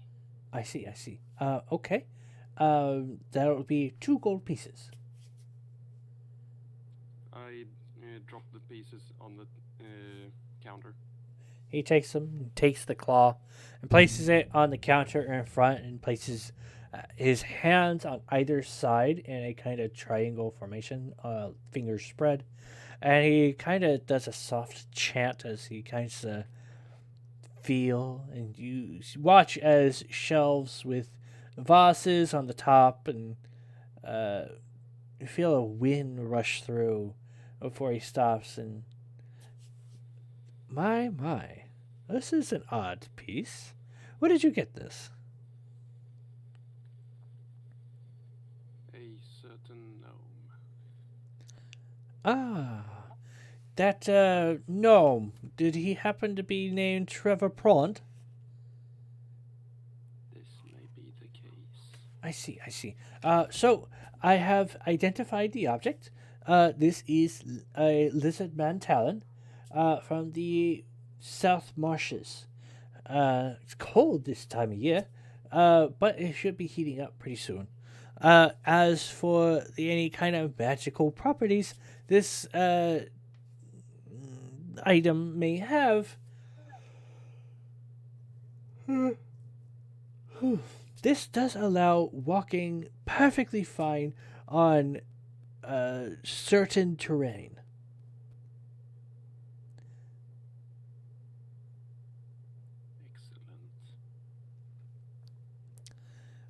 Though I feel like in regards to that terrain, you'd already have a decent time at it.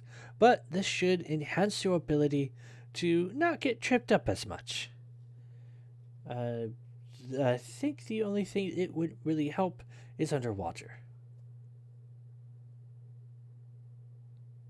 But any kind of difficult terrain you'd have advantage on. Very good. This will prove to be most valuable. Of course. Is there anything else I can help you with? like you to help me enchant another item. Oh, I'm so sorry.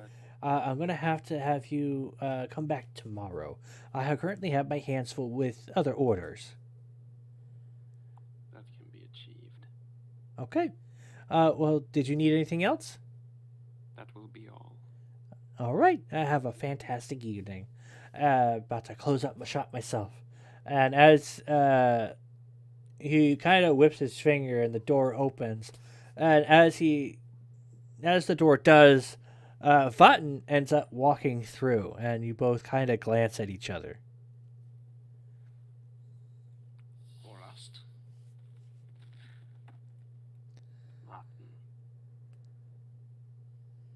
Hello.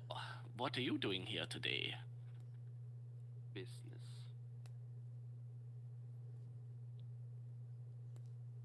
I bet I can. Are you here to get anything special? I have finished my day. I will return to the tavern. Oh, I'm coming to collect my items. And then I whisper into his ear. By the way, if you want something done quick, he's easily bribed.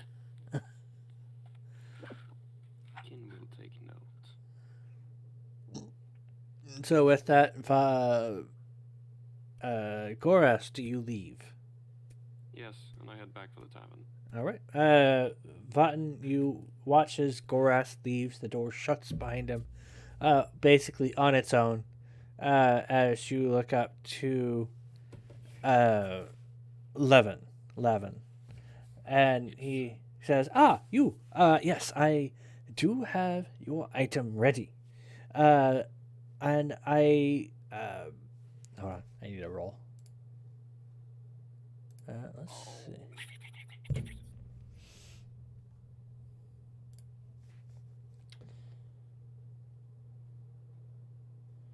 So let's do a roll.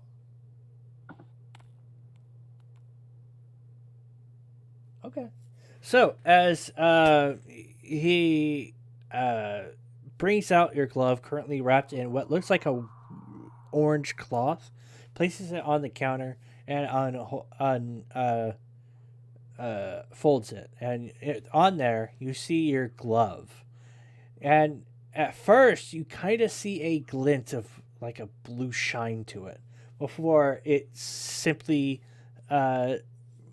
returns to its original glove shine. That leather glove look. Yeah. And he looks to you and says, well, I did manage to do my best on this enchantment, and with the extra money, I managed to increase the amount of shots you can do. And you can now do 2 shots within, and he goes to his fingers, in about every 2 hours.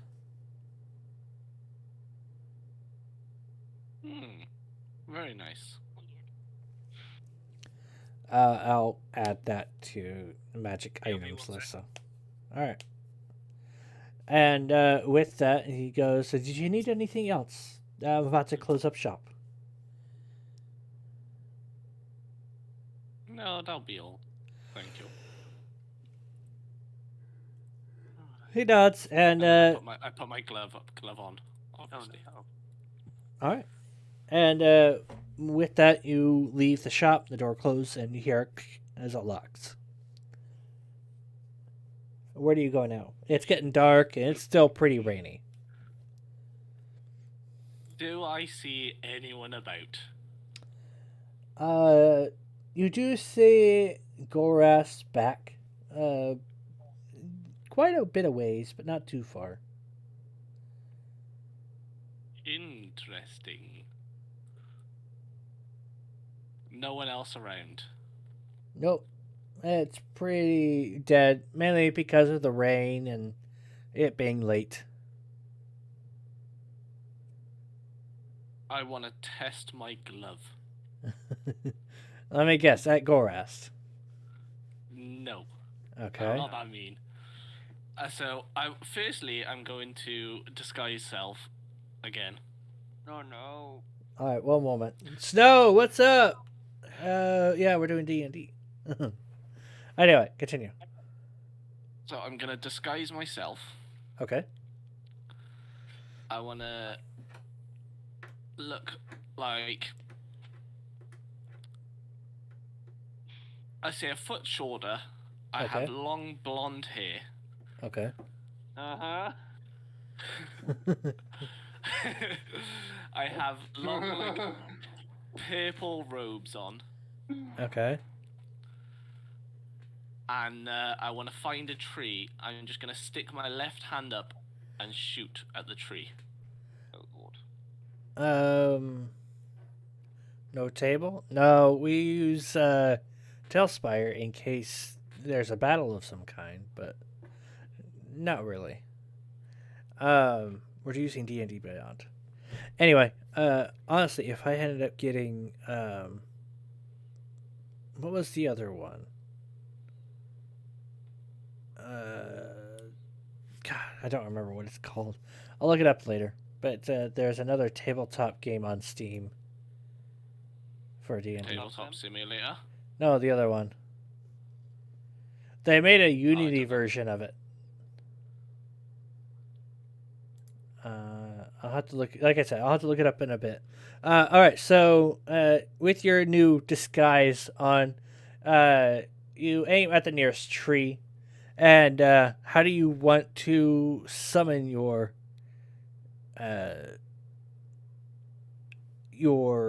magic missiles from your glove? Is there a specific hand signal you want to use? I want to, right, because it's on my left hand. Right. I'm going to stick my left hand, point my index and my middle finger forward, and then sort of like flick my wrist up. And as it flicks up, the magic missile shoots out. Okay. So as you do, you watch as two magic missiles form and then shoot themselves forward, and you hear boom, boom. Gorast hears this as well.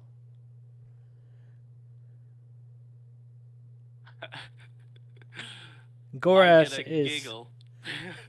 is close enough, but far away. Is a bit far away, but he is close enough to do something to hear it, and he can probably see it as well. I'm gonna put my hand up, giggle, and then bolt into an alleyway. Okay. Gorast, do you do anything about it? Can you say again? Basically, Vatten, as a disguised self of a different person, fired off two magic missiles, and you were in a vicinity where you could hear it. But he was aiming at a tree. I turn to the source of the sound.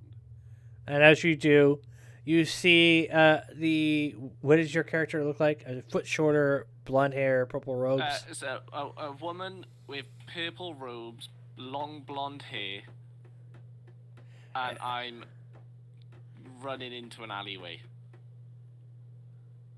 Giggling. Like, hand up, giggling, sort of like laughing.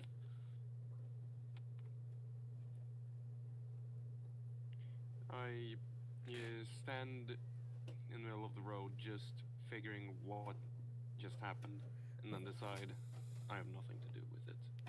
I continue onwards towards the tavern. All right. And you basically just walk on.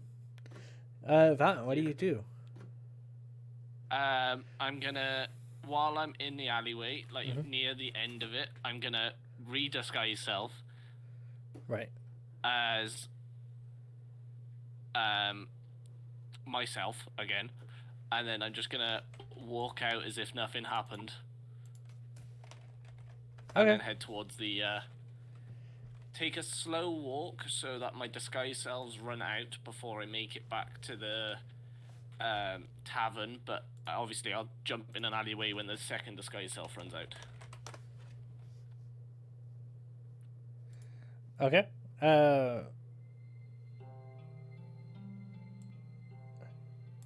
So, but on my way back, I want to head back to the bulletin board to see if I see anything new. Doing that would take time. That's okay. I'm waiting for my disguise cells to run out. All right. So as Goras, we'll move on to Goras. You walk into the bar, and as you do, you see everyone there except for Iona, who's up in the bedroom, but you don't know that. Mordred, Balthazar's not there, is he? Balthazar is there along with Valania. Ah. And you see these two. You see Mordred off in the corner by the fireplace, seeming to focus on something, before you see them kind of move and stand and exclaim that they finally are done. And Mordred, you can now equip your attuned pendant and ring. Dake, Oh, Y- sorry. equip your stuff. You're done Okay. attuning. It's done. It's already done. All right. Gotta refresh my page. Okay. So with that, you what do you kind of just are there, Gorast, and I was gonna say, now I'm done tuning. I get up and go into a full body stretch. all right. I get in, it looks around the bar. You see quite a few eyes on you, but most of them are seeming to keep to themselves. I'm gonna walk up to the bar to go get a drink. All right. As you do that, we're focusing on Goras right now.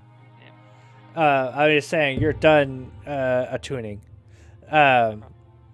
Goras, do you do anything while we're waiting for Button to get back?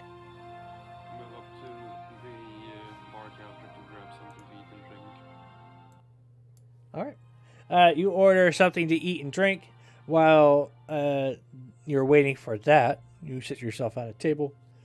And Button, you go the long Oh, way. didn't Balthazar wanted to do something? We're trying. We've skipped them for a while. I thought Well, you wanted to we're do something. we're trying to get everyone back into the bar Back to the area. bar. I know, but I wanted to pick up his thing. No. That wasn't happening. I already said that. All right then. I'm just gonna go back to the bar. All right. So as he honestly, he doesn't even need to put a posting up. He could just say, "Hey, I'll hit you for a gold piece." But anyway, I'll wait. Obviously, as soon as my disguise cells wear off, I'll walk into the bar. all right. After a while, you all see Button also walk into the bar, a little bit behind Gorast, and Gorast is just sitting down as he does. And now everyone is back in the tavern, except for Iona, who's upstairs. Hey guys, look what I found. And then I want to pull out the Slayer thing, which says that we gotta kill 5 crabs for 50 gold each.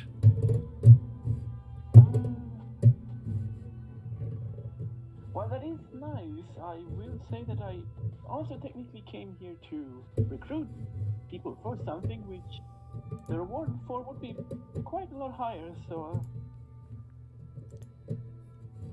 How much higher?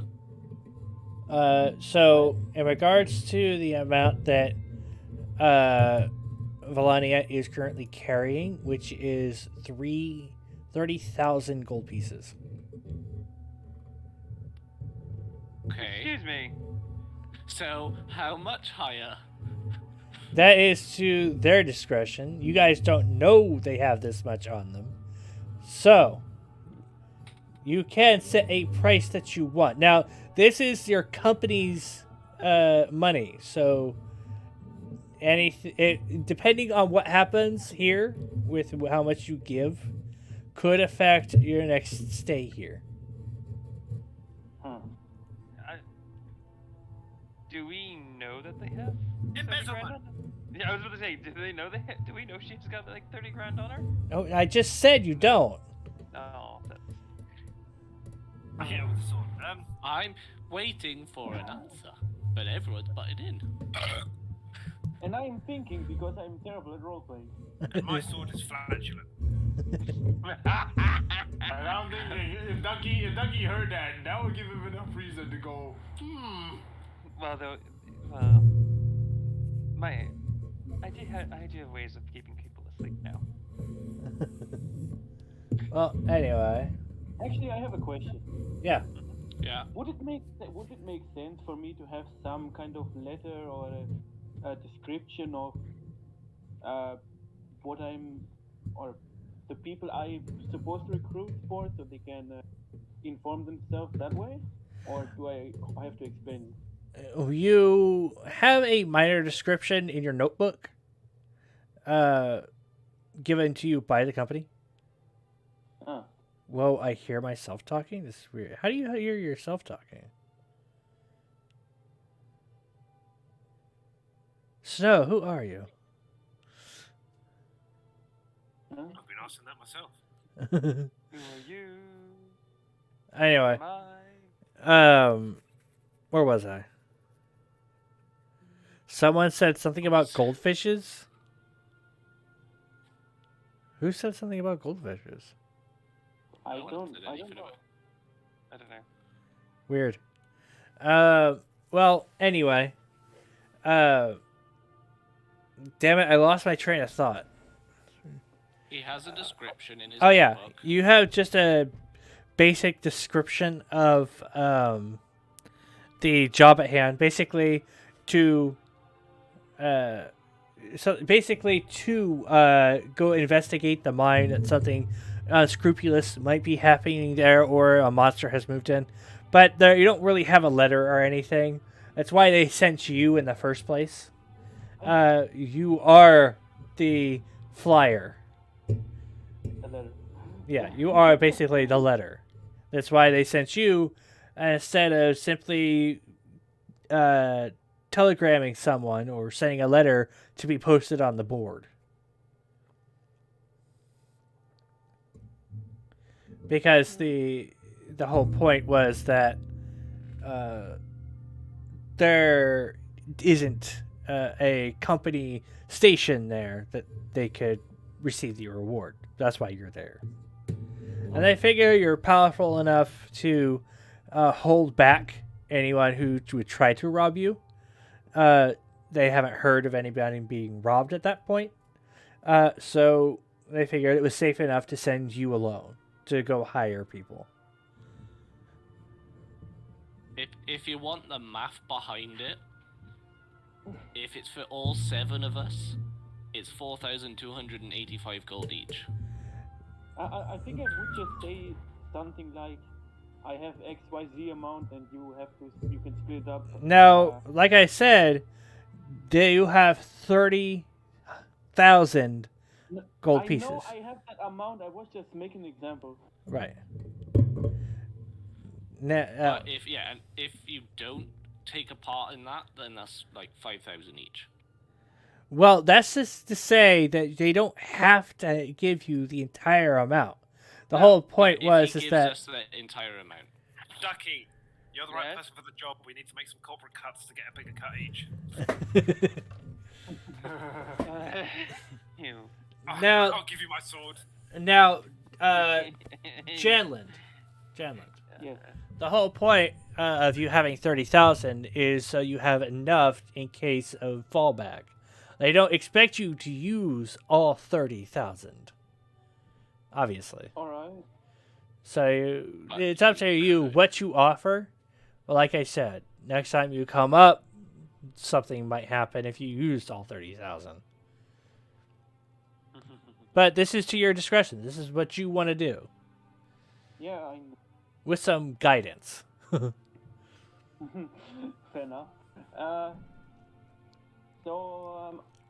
I guess I'm going to get someone in a center position, and I'm going to explain that I was sent by. Hell, you Or don't even someone- have to tell the truth. You could just say whatever you want. But that's just your description, so. Okay. oh, we told lies. But I'm still going to say it anyway. Okay. So I was sent by someone on a mission to recruit for the fact that there have been some suspicious activities in one of the mines near the city or village. Near the city. And Yeah. What? Yeah, near the city. Oh. I needed to investigate said thing. I since I am not entirely confident I would be able to do that alone in case something were to happen, I will offer a reward for each of you. Depending on what happens, of course. Considering that I doubt I will be allowed or able to give you the same amount of gold if it was simply a rumor or a rouse, or if we were to get into a life-threatening situation. I think that is understandable. But I would set in a minimum for, even if nothing were to be found for contribution's sake. Let's say it is at 600 gold minimum.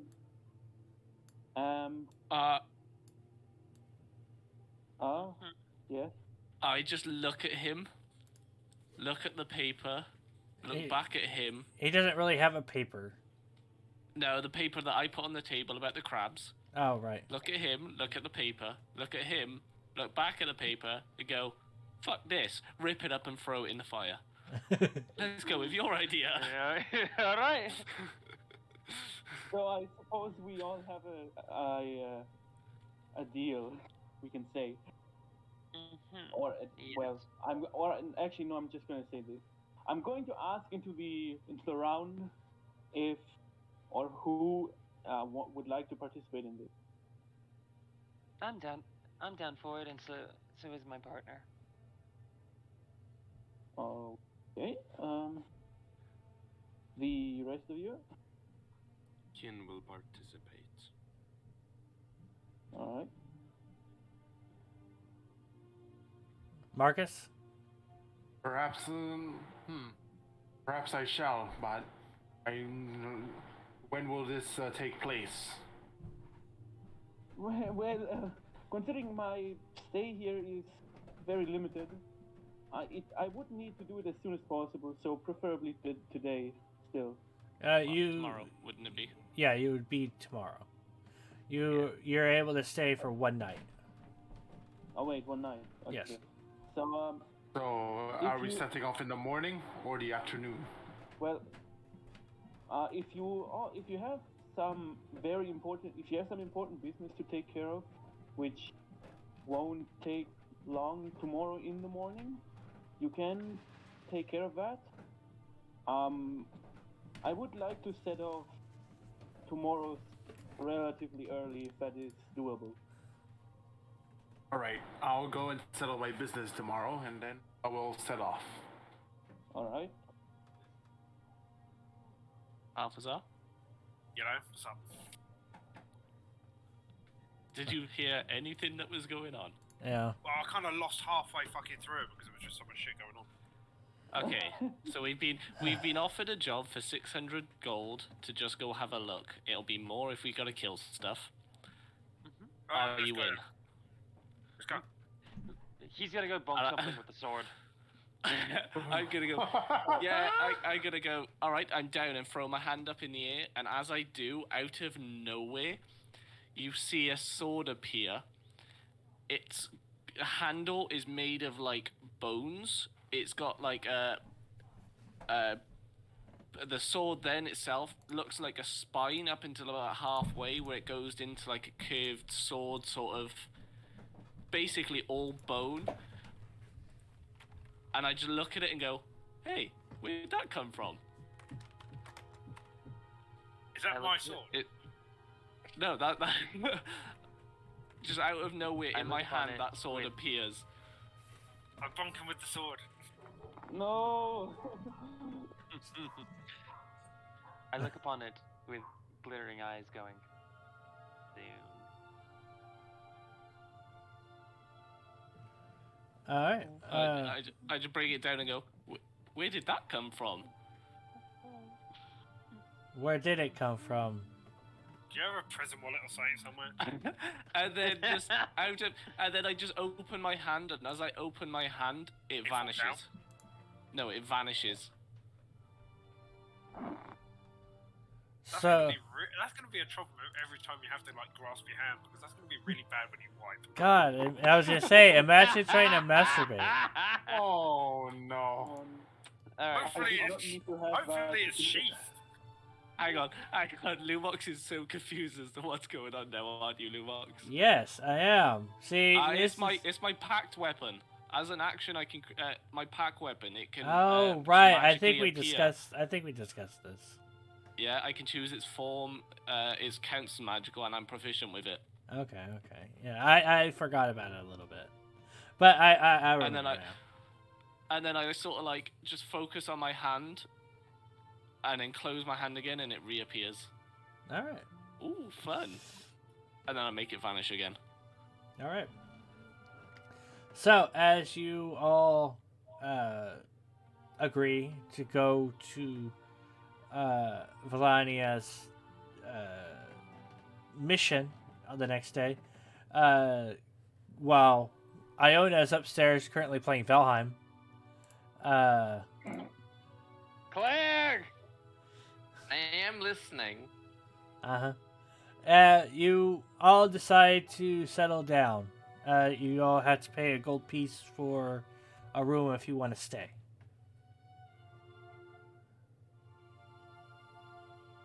Obviously, Ducky's paying for my room because Right. she's got. I'm gonna walk up to the. Excuse me! He's got a bag. Yes, I'm gonna get walk back in up the to back of the, room, it's mine. The barman's like the owner, isn't he? Yes.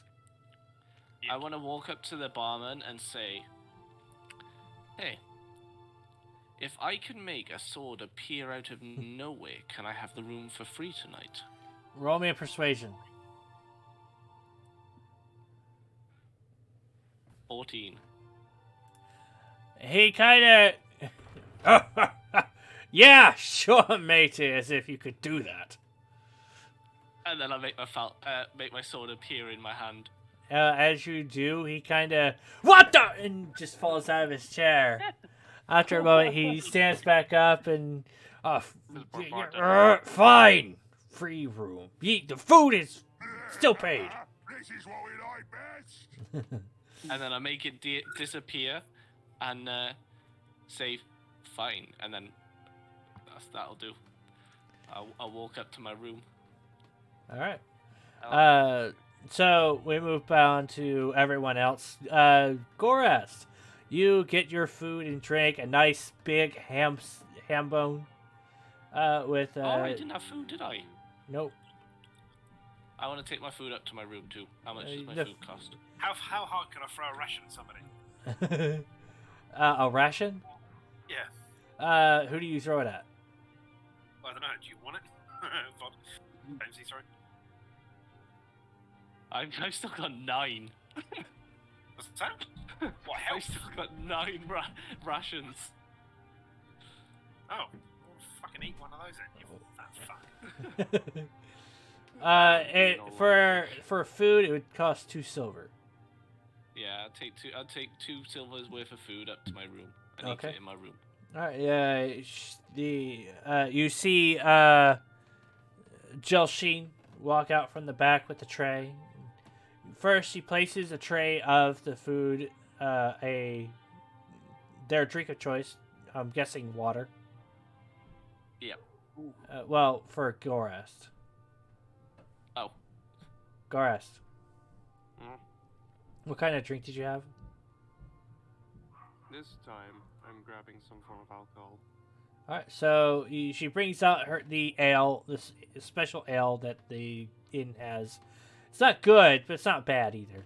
And she brings you the same thing that you had in the morning, which was a big ham bone steak. nice and thick and recently roasted. And she goes.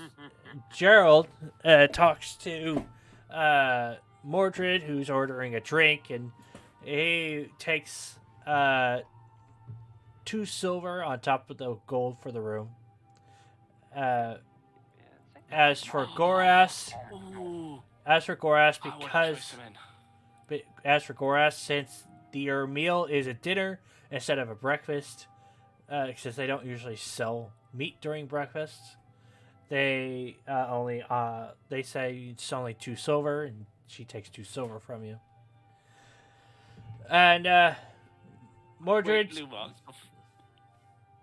go ahead. before I go into my room, is Mordred downstairs in the bar? Can I see Mordred? Mordred, you can see Mordred out of the corner of the stairs. Okay. Hang on, because I know it's coming.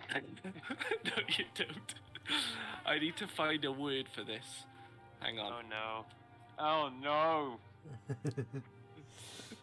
By the way, Mordred, you're I'll drinking come back to beers me, at the bar. yeah.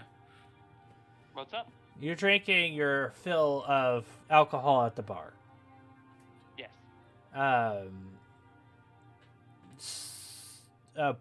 Balthazar, what do you do? While James, he's looking up his thing. Oh, James is doing something stupid. Can I inspect my sword again? Yeah, give me a investigation. Investigation? Or Yeah, see is if it you see. Arcana or what is- Well, Arcana is trying to deduce the magical properties of the item. Oh no, I'm just doing an investigation, just checking it again. Yeah, just roll an investigation. Okay, I've got it. You don't really see anything decent. It's still looking very sharp, but you kind of roll your finger over it, but you don't feel any kind of sharpness of the blade. It almost feels dull, even though you swear upon close inspection of it, it's very sharp. And it's tricking your brain. You're not really sure why. While you're doing this, Valania, Gerald kind of looks to you and says, "Oi, are you from the company?" Well, perhaps. I Eh. kind of just, I kind of whisper in his ear, yes, but so that the others can't really hear it. But Whatever. They sent a telegram ahead of time. Your room is free. But it was only for the one night. well, that's kind. Thank you for telling me that. Of course. Thank you otherwise. So. Of course. And he hands you your key. Yours is all the way out the other end. All right. Thank you. And it allows you to do whatever you need to. Other than that, Marcus, what are you doing?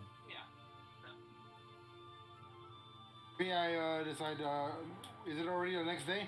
No, we're winding down. Okay, Oh, I'm ready. well, I head over to the bar and order myself Okay, so you some walk dinner over. from Jelsine. All right, you walk over to the bar. Jelsine takes your order, and you're sitting next to Mordred. All right, Jamesy, what are you doing? So Hold as I on, get hold to the on. I top look of the at- stairs, I'm gonna look Hold on. over at Mordred, Wait, hang and on. I'm gonna.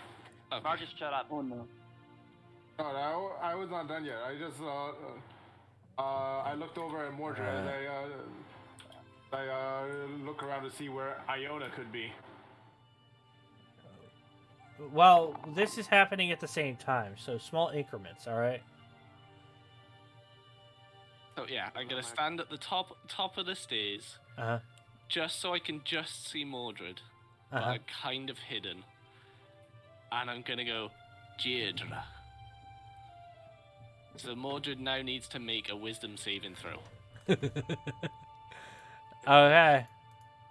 Oh, fuck my life. I'm Why excited you does- brought your alcohol. Wait, what? Hang on. Why does the ducky have to make a wisdom saving throw now? You'll see. Vengeance. All right. 15. 15. Nothing happens. Thank you. I just look, go, Just understand. damn. Maybe I'll try this again. And I try it again. Oh, no, wait, whoa. Fireball. All right. So really quick, Maggot redeemed a shot, so I'm taking a shot. Oh, fuck. Oh, I'll join you with that.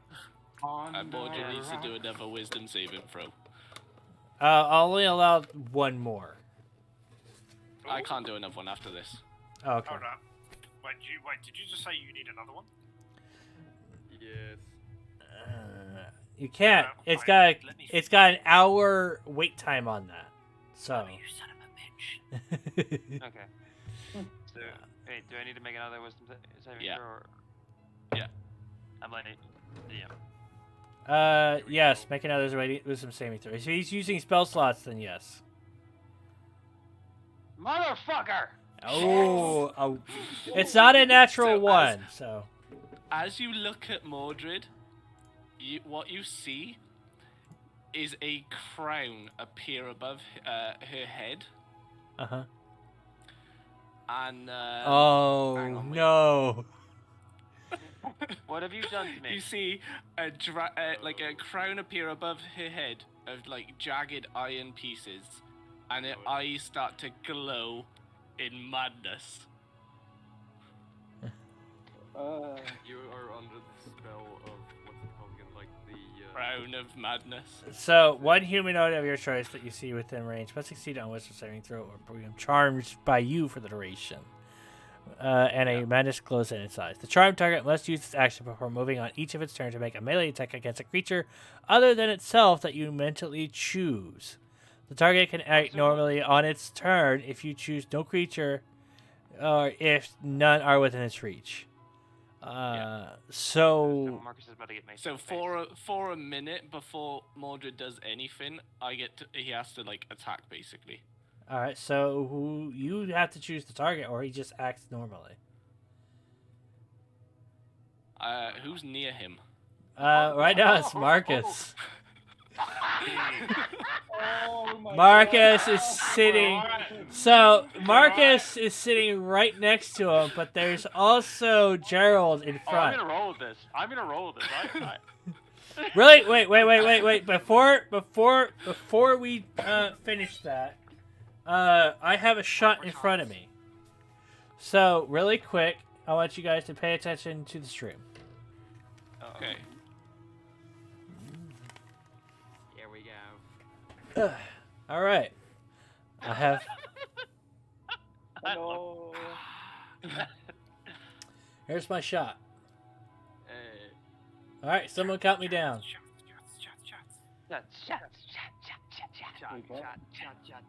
Three, 2, 1, shot. För nu glaset i din mun. Tjoppar hit Lambo. Och dricker i mun. Tjoppar hit Lambo. And Lamech the strongest. Panna i glaset brinna ner i fylleaset Lambo ej. Lambo ej. Tjoppar hit Lambo. There. Ja, han kunde konsten att vara en riktig... Number of fewer spikes. Alright, so I'm now suffering under the crown of madness. For a minute, you are suffering under Crown of Madness. I'll roll with this because I'm actually gonna enjoy this a little bit. No. All right, so anytime, who do you anytime choose? Anytime Marcus speaks to her for the next minute, before she can say a word or do anything, she punches him. Oh, I was just gonna go swing the mace. Like Marcus. Oh. Like it's Now, gonna now. like this. I'm under the crown of madness. That means I can. I'll go I tell you what to. Oh well, yeah, I tell you what to make a melee attack against. So technically, yeah, you could do anything. Before you respond to anything he says to you, you have to make an attack against him. Okay. Let's go. All right. So All right, Marcus. Before- Talk. So you go now- to eat anything or drink anything or literally anything else, before you do something, you have to make a melee attack against him. So really quick, Or let me whoever comes over to you. let me explain the scene then. So Marcus, you as you kind of notice this crown. Is this visible to everybody? Yeah. All right. Everyone can see a jagged crown above his head. So, her head. Marcus, I want you to roll perception for me. Okay. Because I remember you wanting to ask where Iona is when you sat down. Unfortunately, you don't notice the crown above her head. Oh. Oh no. So you Wait, go let's to go ask with it. Mordred, where's Iona? As he Swing. asked that, no. As he asked, my eyes turn blood red, and my hair turns back to the red and black, denoting my rage. And from my arm swings up the mace, and I go to smash him in the head. All right, I need you to roll an attack roll. Oh god. Wait, wrong one. I did it. Uh, I did it. 16 Oh, to no. hit. Marcus With has an 3 AC of damage. 13. He takes 3 damage. With 3 damage. Marcus, you take 3 damage. Oh. Ouch. So, how Wait, do you hit He him? spoke again. Do I get to hit him again? Yeah, are you responding No. to his ouch? That's Oh yeah. Jamie, If you're do I going to respond to the respond, ouch? if you're going to respond, then yeah. If you're not going to respond, then no. So, now, really quick, as you go to hit him, Marcus, you kind of just feel the mace. It's just a smooth ball attached at the wrist. You feel it crack across your jaw. Before Mordred, seemingly not noticing they've done this, says where Iona went.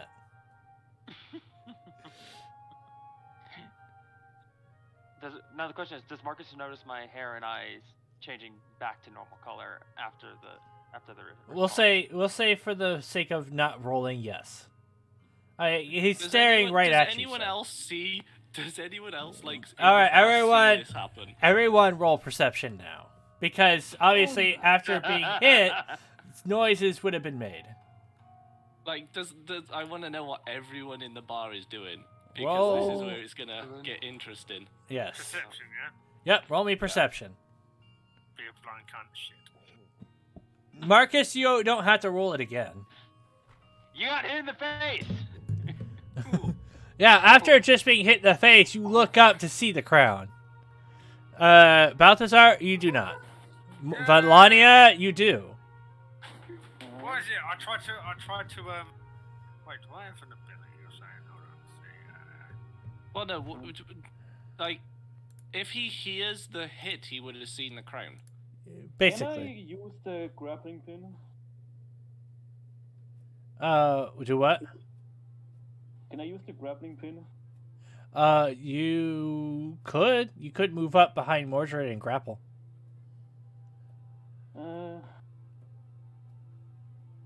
Nah, actually, nah. I don't think this is the best situation for that.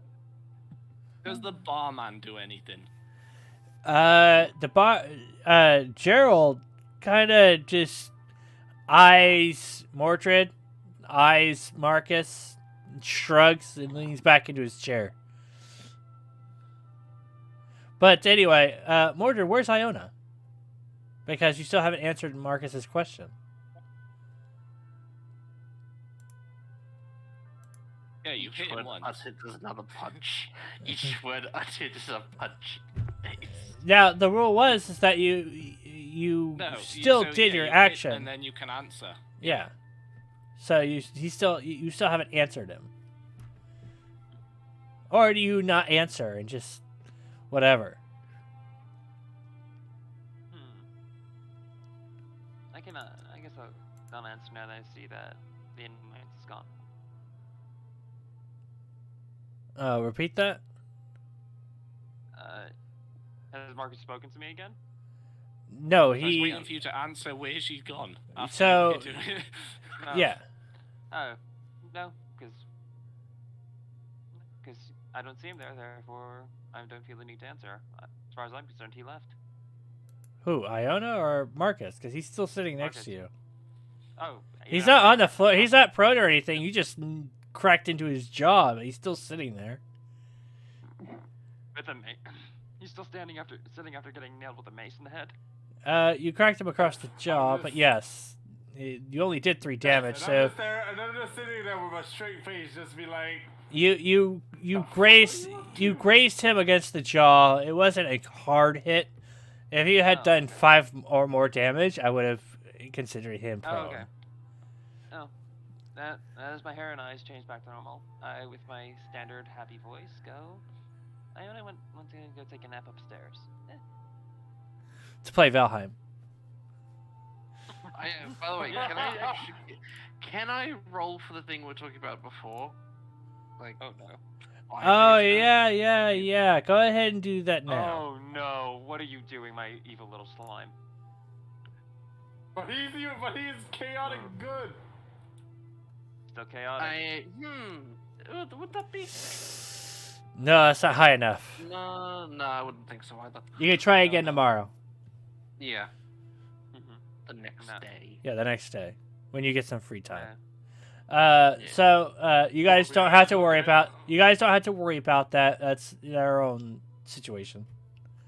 Okay. Just there, Ducky, wondering why the hell did he just hit me with a mace all of a sudden? And So wait, no, you're asking him why? Are you asking me why? I'm just thinking, Are you asking me why? No. You can't metagame.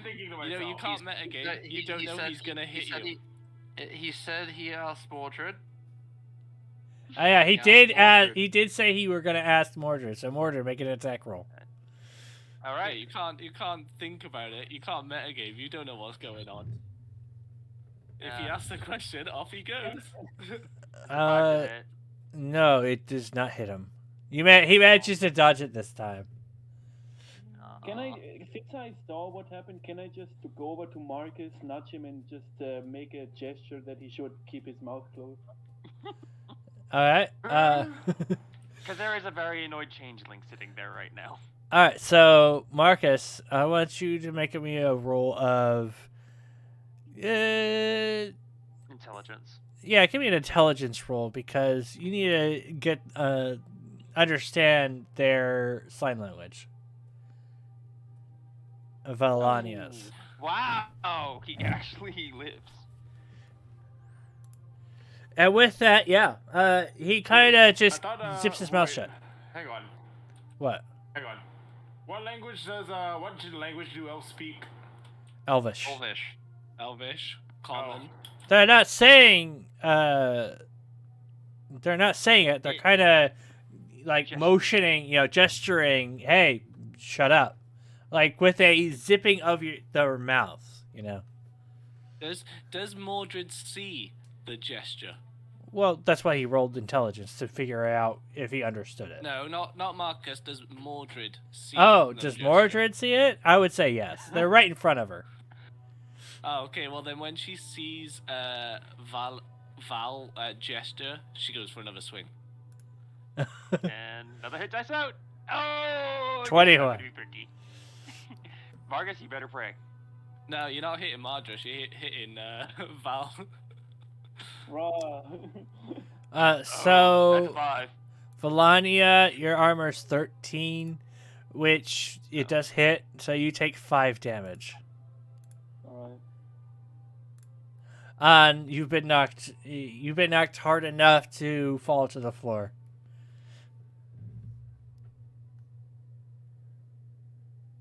When will this minute have passed, I wonder? It's not long now. I want to So- see if the barman. I want to see if the barman comes over because I want him to hit the barman.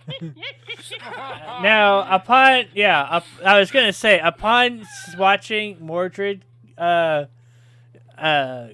to see him or her swing at Felania, he kind of steps up and says, "No, hold on." And he looks to Mordred, leans across the bar. "Now you need to stop. I won't have this violence."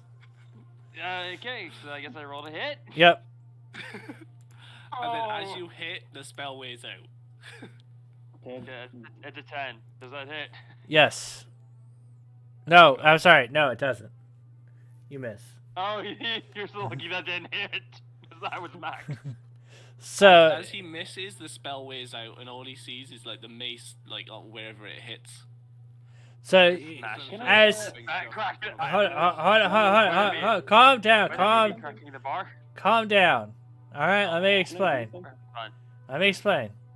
So, wait. So someone wants to do something about it? No, I want to say that while this attack is going on, I'm just quietly leaving the scene and I'm trying to go into my room. Oh, yeah. All right. So Wait, as Then Valania noticed him up the top of the stairs at that point. give me a perception, because I feel like if someone was coming Vatten's way, he would duck out of the sight. Who? Perception? Yeah, it's yours. You. Oh. Right. Vatten.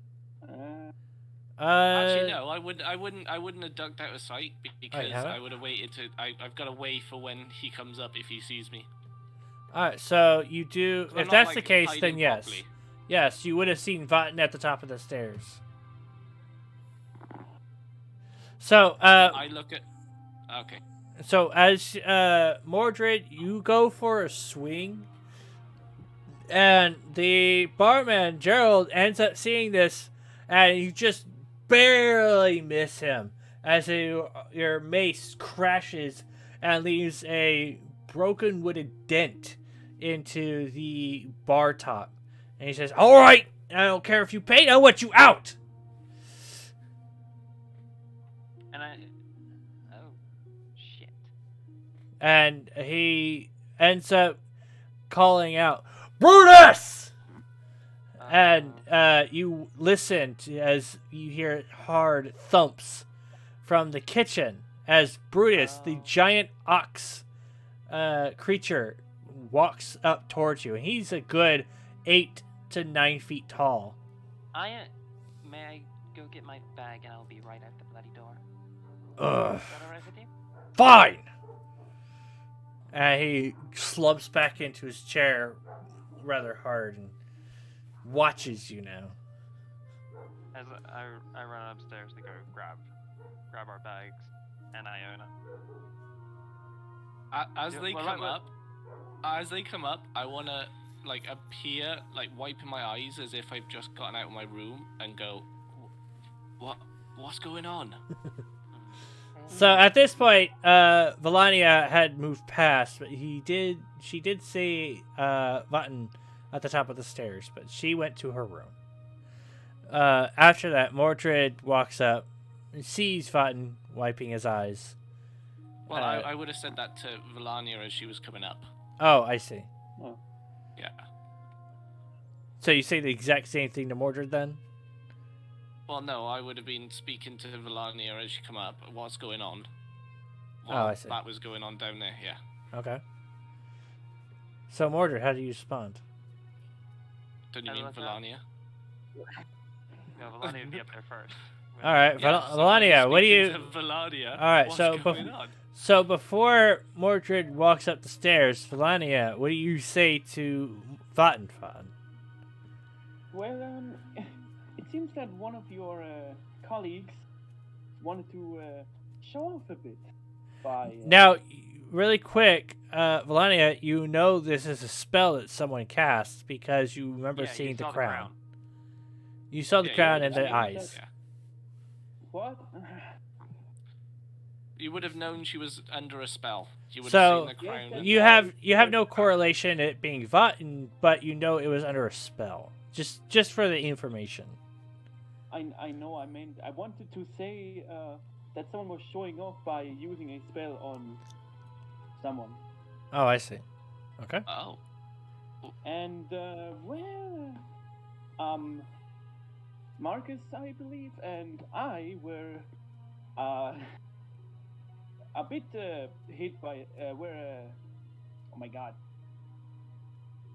were attacked because of that spell. So and because I want nothing to do with that, I think I will be going to my room now. Oh, All right. Well, that doesn't sound good. Well, Hopefully you as- feel okay what I've in heard- the morning. All right. Well, So as would I have heard any of that as I came up the stairs? you heard the ending bit of her going to her room. Okay. So as she walks away from Vatten to her room at the end of the hall, Mordred walks up the stairs to see Vatten.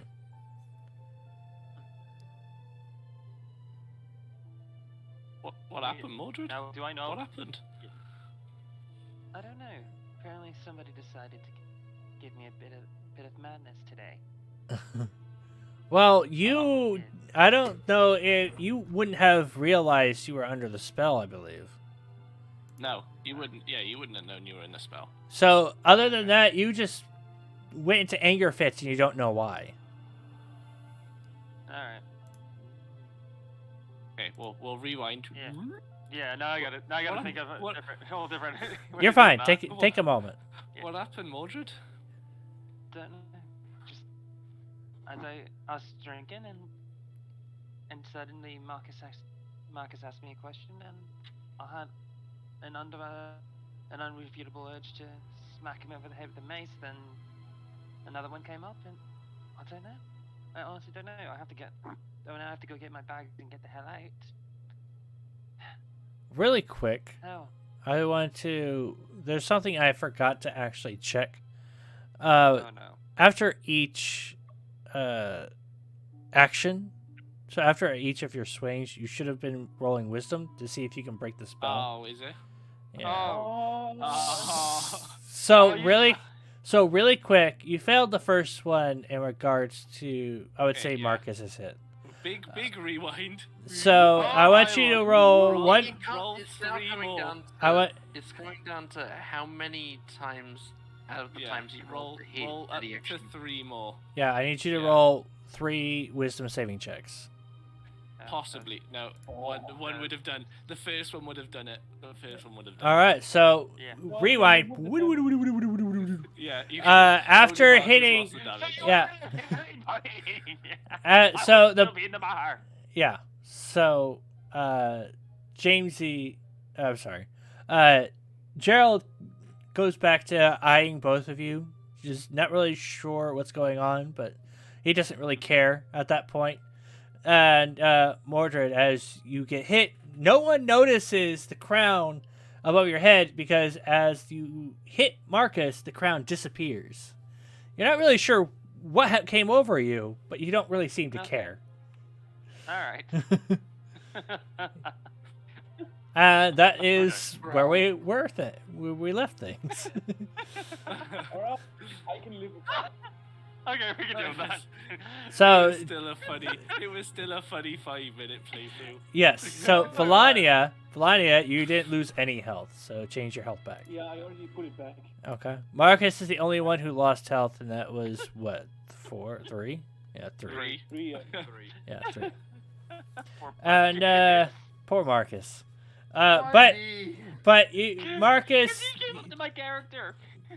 But yeah, Mordred ended up saying that Iona was upstairs. That and with that, you go back to chugging one of your drinks, and Wait. I'm not. I'm not Since Ducky whacked you over the head, I assumed that Iona had done something to piss off Mordred, as I then wonder what the hell did Iona just do? you don't know. You have no clue. Exactly. No. Yep. But you can ask if you want, because it won't end up in a hit. You won't get hit this time. No. I asked. Because it was contextual. Get it? Because when Ducky hit me when I asked about Iona, then I did thought that Iona must have did something to piss off Ducky. Okay, that's believable enough.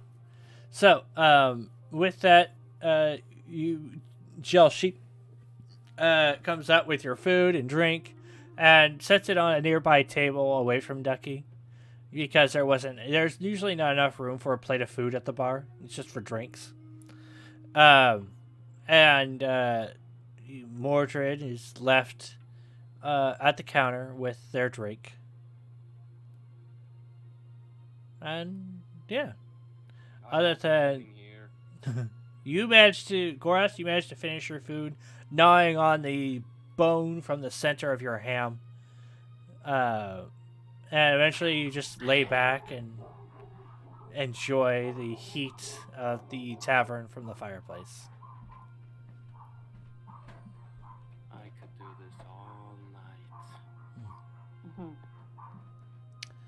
night. Anyone want to do anything else? Since I haven't touched my drink, I tell you what, though. I go Hold ahead on. and chug it all. Oh, so you chug it all, Gorast? Yep, chug it all in one sweep. All right. So you I lift tell up you your what. mug and glop, glop, glop. And Jamesy? This is gonna be happening every night that I have a spear spell slot.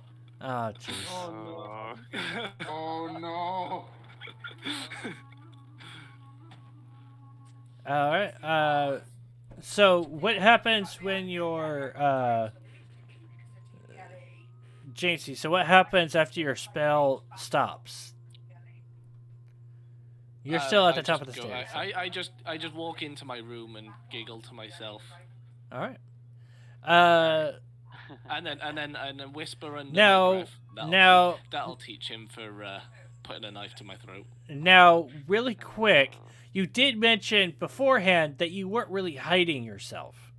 So, Mordred, do you notice Vaughn at the top of the stairs? I said, Wait. what I said was, hang on, what I said was I'll go up the top of the stairs, I'll slightly hide myself from Mordred, but when they came running up the stairs, they would have seen me because I wasn't hiding from them coming up. Oh, I I was see. keeping out of, I could see Mordred, but I was keeping just out of sight to Well- hide round, the thing. Well, at this point, you can go ahead and roll me a stealth saving throw then. A stealth check. Okay. And Mordred, I want you to roll me a perception. Wouldn't it be passive perception? Would that be passive perception? I'm not getting anything out of that. Whoa. Either way, I'm he doesn't wondering. notice. Either way, he doesn't notice. Yeah. Okay. So, you're I in the still have clear, plans Vaughn. for tonight. I still have plans for tonight. Yep. And with And that, then, yeah, I'm just gonna go take a long rest. okay. So Vatten has gone to bed. Aona is still in the room, presumably gone to bed. The only ones left in the bar is Marcus, Mordred. More wrecking my head over a thing when Mordred comes in the room. Okay. Still. As I said, presumably to everyone else, you had gone to bed. Yes. Valania, you and Balthazar and Gorest and Marcus and Mordred, you're all still in the bar. What do you do now? What happens?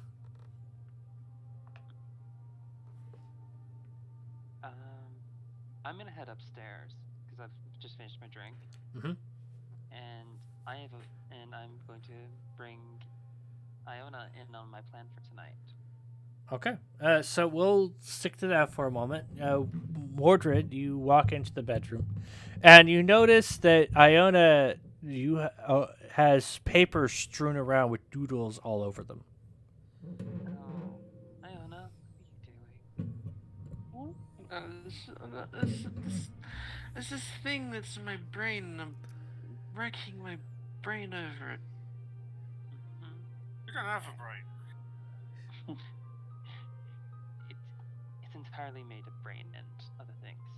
Okay, so what is it you're going over on your lovely little head? It's like this. It's like a bow, but smaller, kind of more powerful. All right. Well, looks interesting at least. We'll keep working on it, eh? But Oh. looks like I found out. I did with this most recent thing. I did find out my special skill I got from the bloodline, and Oh. using my lovely feature, Uh-huh. the getting the whispers of the dead. A poisoneer's kit plops into my hand. Okay. So, how about we make our lovely, when everyone's really, really long gone to sleep, we make our lovely friend, that half-orc, have some really, really bad times in the bathroom for the next few days. Yes, that sounds fun. It also might give me an idea what I'm thinking of. A break, as you will. Yeah. So, for my poisoneer's kit, I go to make. Do I need to roll to make a potion that would make him ill? It would take you all night to do it, but yes, you Like- could. You would need to. Would I be able to get it done like by the hour of the wolf? By like 2-3 in the morning. You'd have to roll a natural 20. But if you roll anything higher than a 15, you would complete it by morning. So that'd be intelligence. Let's see. Bearing in Poisonous mind, though, shit. if you do this, you won't get a long rest. Yes, you won't get a long rest because of it. So you would be exhausted, probably exhausted the next day. Yeah. Oh. And that'll be, yeah, I would say intelligence. Because it is proficiency, you would add your proficiency bonus to that as well. Okay, so that'd be a +3 on that. Fuck it. Let's see what happens. Yeah, so that's a 19. Ooh.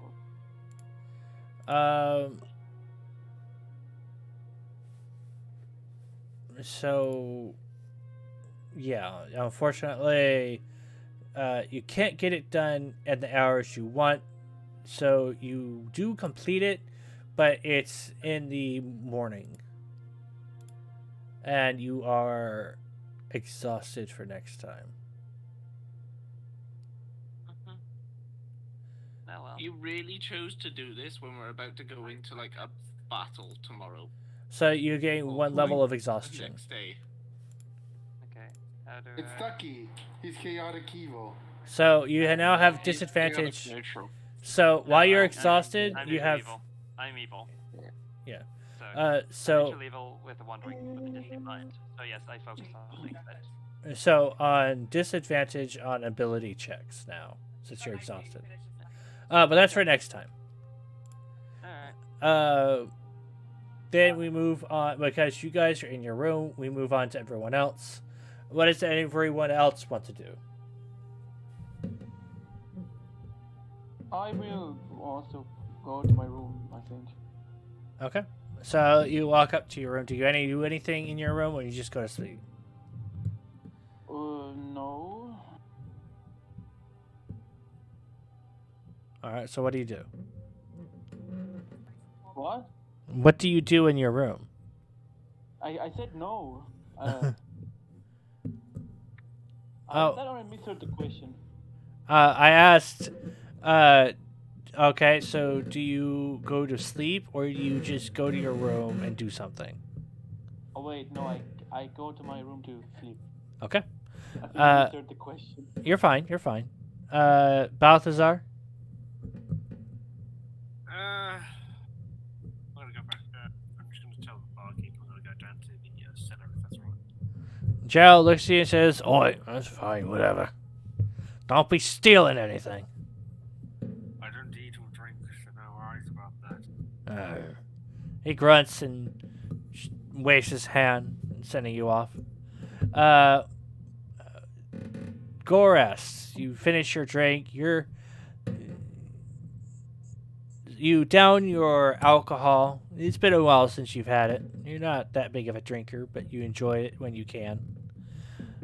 Do you order more, or do you call it a night? Yes. All right. So you yell out to the barkeep. What do you yell? One more glass, please. The Jelshin walks back out, brings out another cup of their ale, and you down that as well. In one go. In one go. You gulp it down, and what do you do now? I take a deep breath because that has to be done after gulping down a full ale. Uh-huh. And then I rise and move towards the staircase. All right. You got a slight buzz going on, but you're not drunk. Yep. And whenever I lose some form of balance, I slam my tail into the floor. So the entire way going up, you hear kong, tap tap tap kong, Yes. tap tap tap tap kong, and eventually you manage to make your way to your bedroom, closing the door behind you. Marcus, Yes. you're finishing up your meal of stewed meat and potatoes, and finishing off your drink. And what do you do now? You're basically done. I decided to wait around for a while and wait to see if Jelsint will be getting off of work anytime soon. So as you watch the room, Jelshin is moving from one patron to another. The bar area is pretty full for this time of night. It's only around what you guess is the high moon, about midnight, and you watch her continually move around from place to place, and after a while she sits down at one of the tables, wipes her brow, and seems to be on break. I look at her as I then got up and walked over to her. All right. So do you sit down across from her or anything? Sit down. Yes, I sit down across to her. Okay. So you sit down across from Jelshin, and she goes, "Oh, what's up, hon? How are you doing? Your night going well?" Her night looks a little stressed. No. Oh yeah. I heard a commotion. What happened? Oh, looks like one of my compatriots was angry with another of my compatriots, and since I asked the wrong question, it appears she clocked me across the jaw for doing so. All right. So she kind of. Oh well, I'm so sorry, hon. Do you want me to go get you some cold water rags? I do see fine. I do see a little bit of a bruise forming on your cheek. I didn't touch the area where Mordred had hit. It is sore. I yelp a little bit from the tenders to the area as I then say, on second thought, maybe that is a good idea. And she nods and gets up, makes her way over to the kitchen, comes back with a newly fresh wetted rag. It's nice and cold to the touch. And she presses it to your face. Ow! Ooh, that one just stings a little. I guess a mace hitting me in the jaw would hurt. Of course, hon. Do you need anything? I can. Well, I'll say this is the least I could do, really. Oh, but I do want to ask, what time do you usually knock off of work? Oh, we're not here for another couple hours. Once things start dying down, I get to go. But I usually just crash here until my morning shift. I pull doubles. Well, instead of crashing, well, I may ask, where do you usually rest around here? Oh, I have Empty guest rooms? I have a space in the back near the kitchen. It's where us employees get to go rest. If you want to be a little more comfy, I could share my bed with you for the night. Oh, well, aren't you sweet? Go ahead and roll me perception or persuasion. Please. Ow! Fuck me! How badly did he just fail? 3. He rolled a natural 1. So, as you suggest this, she's like, "Oh, well, I." Well, that is mighty sweet of you, darling. I'm sorry. I'm just not that into you. As she walks, she lays the rag on the table and walks away. Ouch!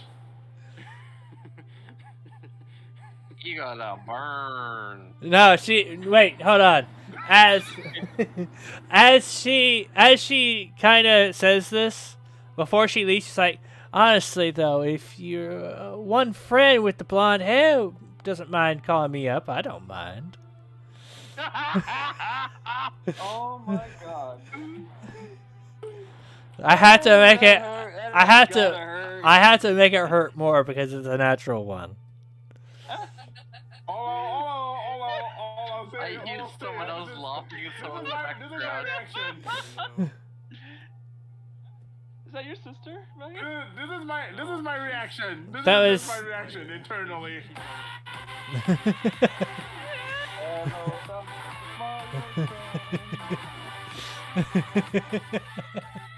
Poor Marcus.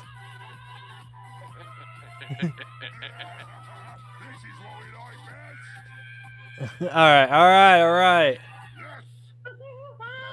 Also, I think that was Hawks. Hawk Shadow. Alright. Enough! Also, I think that was Ow, dude, ow! God damn it, I hate the dice! Alright, enough. Blame the dice. Okay, enough. Megan. No, there will never be enough. This is going to be ridiculed for weeks or months even. Actually, fuck, I forgot to clip it. Someone go clip that. Go. We need it. Oh, great, Marcus getting cock-blocked in real life and in D&D. What the fuck? My fine, man. So, really quick, you do see Jelsheen kind of walk into the kitchen after telling you this information. But she walks back out after a few moments and then heads upstairs. And Mordred, you hear a knock on your door. Oh no. I'm hearing myself. Marcus, I can hear you through myself through your computer. Marcus, fix your drink again. Yes. I can't hear it now, so that's fine. So Mordred, you hear a knock on your door.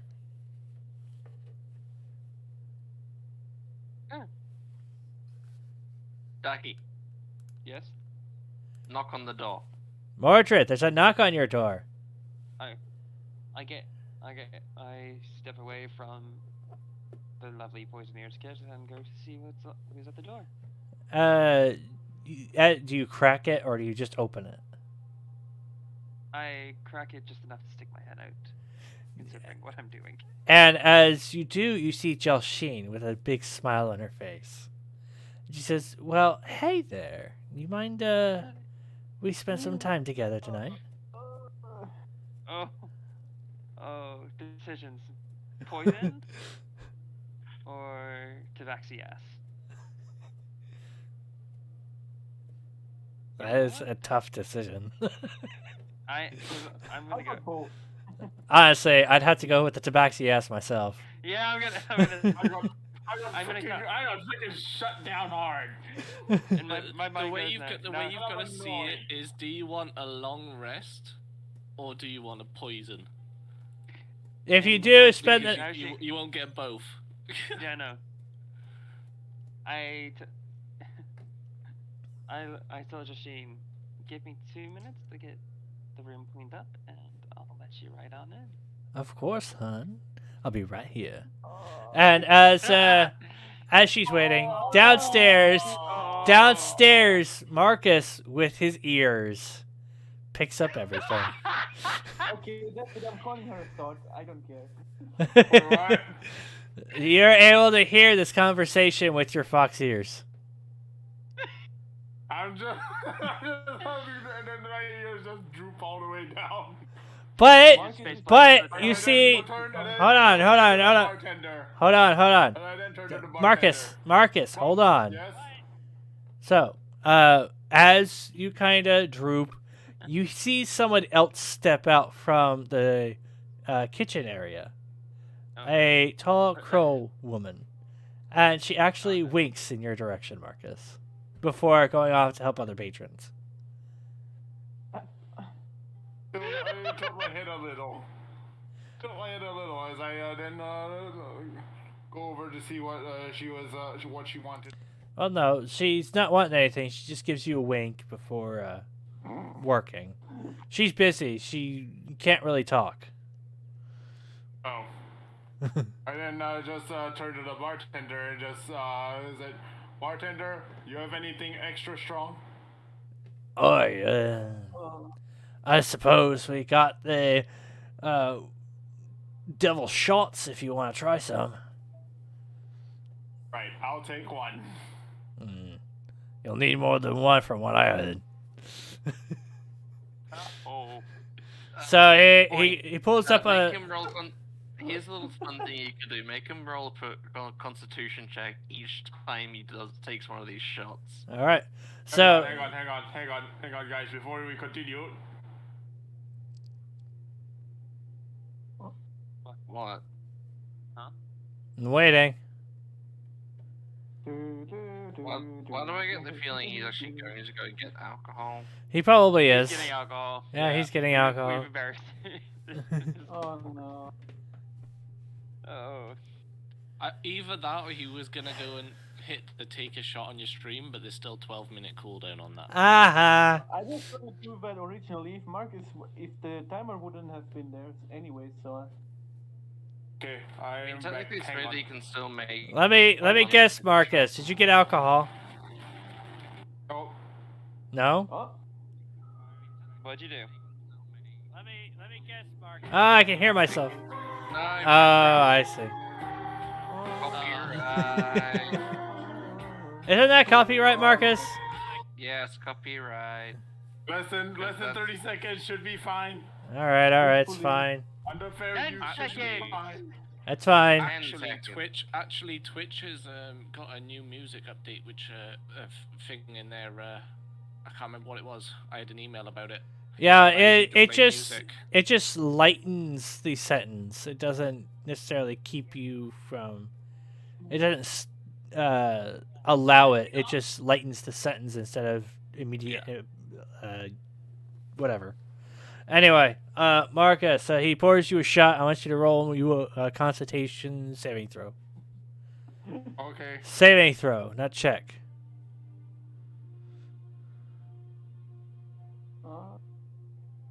Bonk. With that first shot, you are immediately hit with a buzz. And you get the feeling that you need another one, so you take another shot. Oh my god. Marcus is getting okay. Constitution check again? Yep. Roll, saving throw. One. Roll, one. That's fine. Pass out on the floor. Pass out on the floor. Hey, you take another shot, but this one's at a disadvantage because you're already buzzed, so roll one more. So roll again.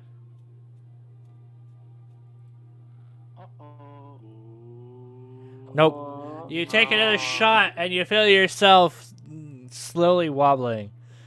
And the bartender says, I don't know if I should give you another one.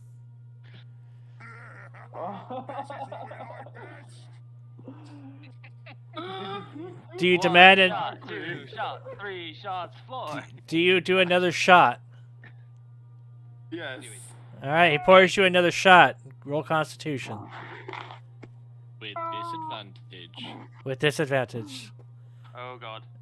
Oh. Oh, it's a natural 1. So, as you take your final shot, you look into it. A tear strolls down your face before you take the shot, and as you do, it hits you so hard you don't lean forward again, and you just keep leaning back before thunk. You hit the ground, and you pass out. Shot 3, shot 4. Lemon, What? do any of us get woken up from that, or? I can't hear anything. What was that? No, it's on the bottom floor. So Marcus is the one with the better hearing because of his ears. So no one else hears this. Clear. Alright. Come here for a sec. Are you guys moving to a new room or something? Are you two still playing Valheim? Yes, they are. And they complain to me about playing car mechanics sim. Right? You do it to the point where you can barely listen. I'm listening. Alright. I do hear it because the fucking music was blaring in my ears. I have it turned off. We've got the music turned off. Alright, well, And I'm listening to every single thing, and I haven't been called upon for much, and when I have been, I've been talking about it and doing it. Right. Marcus, they're fine. It's fine. I've been playing. They've been playing whatever for the entire session, so I've mentioned it, but if they're able to listen, I don't really care. We're that good. Yeah. Anyway. So yeah, Marcus passed out. Mordred spends a wonderful night with our tabaxi lover, Jelsheen. Presumably, yeah. I'm not passed out. Presumably, all right. Hold on. Oh no, please. Oh no. Hey, is it Melania's room? Is it Melania's room next to ours? No, it's all the way at the end. Who's next to us? The one next to you is, let's see, I believe it's. That'd be Marcus. It would be Marcus's. No, Marcus's room is across the hall in the diagonal. It was, Votten, I believe. Oh god damn it! With across the hall being. For you tonight. With across the hall being Gorast. I'm a heavy sleeper. It's fine. We're gonna rock I'm already asleep at this point. Can we? I'm just lying in bed, not knowing. Can you roll? Can you? All right, hold on. Oh, whoops. All right, can you hear me? Yes. Yeah. So really quick. Can you hear me? Oh yeah. By the way. All right. By the way, Lovix. What? One more detail I forgot to add. If anyone was observing the exchange between Chelsea and me earlier, one could quite literally hear Marcus's poor heart shatter into little pieces. Exactly. So, to explain the night Mordred, Iona, and Jelsheen had. There we go. It works. So, a small description. Mordred spends the night with Jelsheen as Iona comes up from behind and. Alright, you don't have to do that one every single time he does the beep. And with that, Iona in her slime form. No, please. And eventually fall asleep next to each other. And sleep peacefully. Mordred, you no longer have exhaustion. So. Yay! And But now you got get poison. Now you gained exhaustion again. Might I just interject? If you would like any more details, please follow the link below. I will be posting the rest of that story on OnlyFans, so please follow. Oh my god, it works. We really need. We really. We need to get in contact with our artists. I would love to my see something like that. Just to put like a little like comic panels to like these great moments we have. Right. I.e., Marcus hearing what just happened. So, Brittany, you can hear what's going on. to end things off, as everyone falls asleep, everyone roll me a d20. A what? Everyone roll me a d20. What's a D20? So, 15. all right, Fountain. Oh, just a custom roll. I got a 9. Yeah, it's just a custom roll. Oh, You see a red circle on the bottom left. Try and beat me, bitches. Well, tonight Batten knows what's going on. The rest of us. Look at that for a roll. Who hasn't rolled? Marco. I think that is everyone. Balthazar. No, Balthazar. Balthazar doesn't have to. He doesn't sleep. He doesn't count. Oh yeah, he doesn't sleep. Yeah. He doesn't sleep, so everyone but him does. And with that, that's right. No one's actually told him about the Dreamweaver. No, yeah. We haven't been together today. That's true, Yeah, but we've at been the all same, over the fucking place. well, I mean, at the same time, you guys haven't actually Fuck it. portrayed. Yeah, you guys haven't even talked about it. I Anyway, don't care. I just care for my sword. right. So because Can I just keep perpetually hitting myself in the head with the fucking sword multiple times? you could. The entire time in the cellar, anyone who was listening could hear just shit, fuck, cut. Just muffled like noises throughout Yeah. the night. It's just like it just pans out, right? And as the day goes on, like the night comes along, and like you can see the moon moving, and it just shows obviously all the lights. Eventually, The city. Jared. It pans out from the inn, and suddenly all you hear is fuck, shit, cut. Eventually, Gerald yells down, "Stop it!" I swear we're in a fucking sitcom right now. But no, wait, and then you hear a moment of silence, and then shit. Well, anyway, Vatten, you are a focus. Everyone sees this, and something special happens for Valania, but that's after. So, Vatten, you fall asleep in your bed. You don't know how long you've been asleep, but you wake up. And you wake up in a field. It's dark, dreary. The air around you tastes stale. The grass around you is dead and dried. You look around as you sit up, and there are cracks forming everywhere, seeming to lead to endless nothing. And you see a familiar-looking tree. This is the same area. Janlin, all right. Well, we can wait. Janlin, you need to hear this too. Ugh. No, if you have to go, go. All right. God damn it! Ah. If you have to go, go. Just be quick. All right. Well, anyway.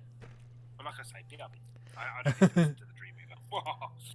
You're good, Smitty. Go suck a dick, Dreamweaver.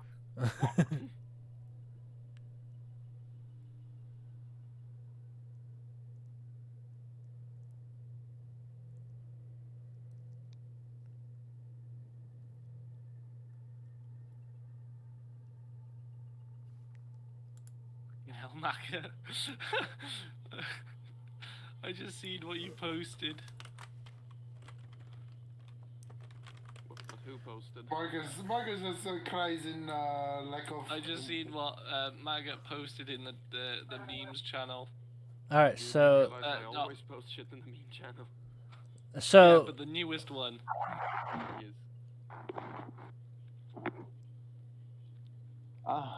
Welcome back. Lucky You enough, got everything out? nostalgia hit. Everything goes smooth? Yeah. Alright. Wow. So, as I was saying, so we can continue. The Hang on, Lumox. Hang on. So, I just want to know, right? Are you prepared? Yes, Oh, You're prepared. I guess I am. Prepared for what? Okay, go on then. Another shot, huh? All right. I'm not turning my camera on for this Wait, one. why is there a timer down? Because it's been an hour timer for a while. oh shit. We kind of missed that. Janlin, thank you for woo. You good. Woo. Oh, whoa. Thank you, Woo. EMC, for the shot. I kind of want to see that with the face cam, but No. Alright. Someone count me down. Okay. 3, 2, 1. Shot. pew.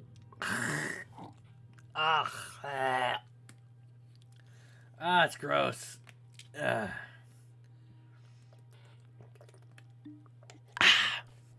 I heard a bottle. At least I'm committing a market. Blech. Anyway, where was I? So- We're going to get some water, Lummis. I In just- the dreamland. Well, if everyone would let me speak. Once again, back in Dreamland, where Kirby and his friends once again have defeated King Dedede's monsters. Anyway, so I did the hydrate. Thank you for the hydrate, Jalen. So as Votten, you sit up and you notice the cracks that lead to endless void. You see a tree on the hill that you're at, and this place seems familiar to you. And you notice that this is the same place you were before, and the last dream you had. And as you stand up, you feel uneasy on your feet, like the ground is crumbling beneath you, like you're standing on brittle ice. And as you look around while at your standing position, you noticed hands, arms moving behind the tree. The Dreamweaver peers around from the tree and looks at you with its empty sockets. But he doesn't pull you in. Instead, he sits back down. His back to the tree away from you. You barely see him from around the corner. And he speaks softly. Time. Almost up. Held back. Time no longer relevant. Other existences no longer forgotten. Time. You have it. Plains. This place. Familiar. Not familiar. Travel across the sea. And as he says this, he holds out his hand. And as you watch, one hand turns into three before a small pink, white, and blue, light blue cloud appears. And he seems to pull with two of his hands while one holds the fluff, pulls strands from it, and weaves it into what looks like a blanket almost instantly to your eyes. And then throws it at you. And it lands at your feet. And on it, you see tapestry, designs on it. And what looks like a volcano in the distance. And you look around, and you see a volcano in the distance.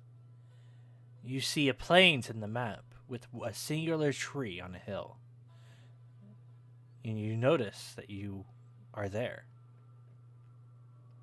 You look around you a bit more. Your surroundings getting more and more clear.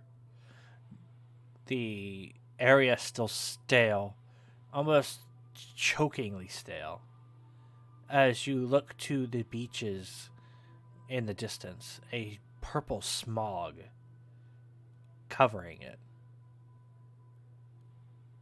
You can barely see it through the trees. And as you gently take your step towards the Dreamweaver, he holds out a hand and says, "This place exists. No longer exists. Be here. Source.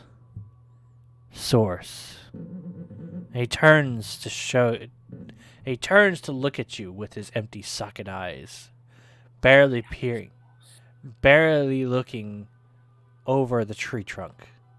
Source.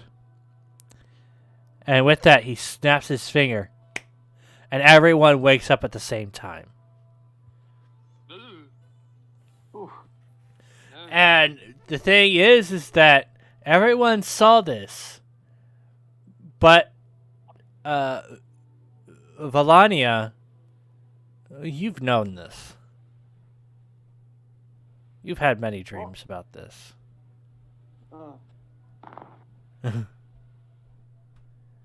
And that's where we're going to end today's session. Okay. Alright.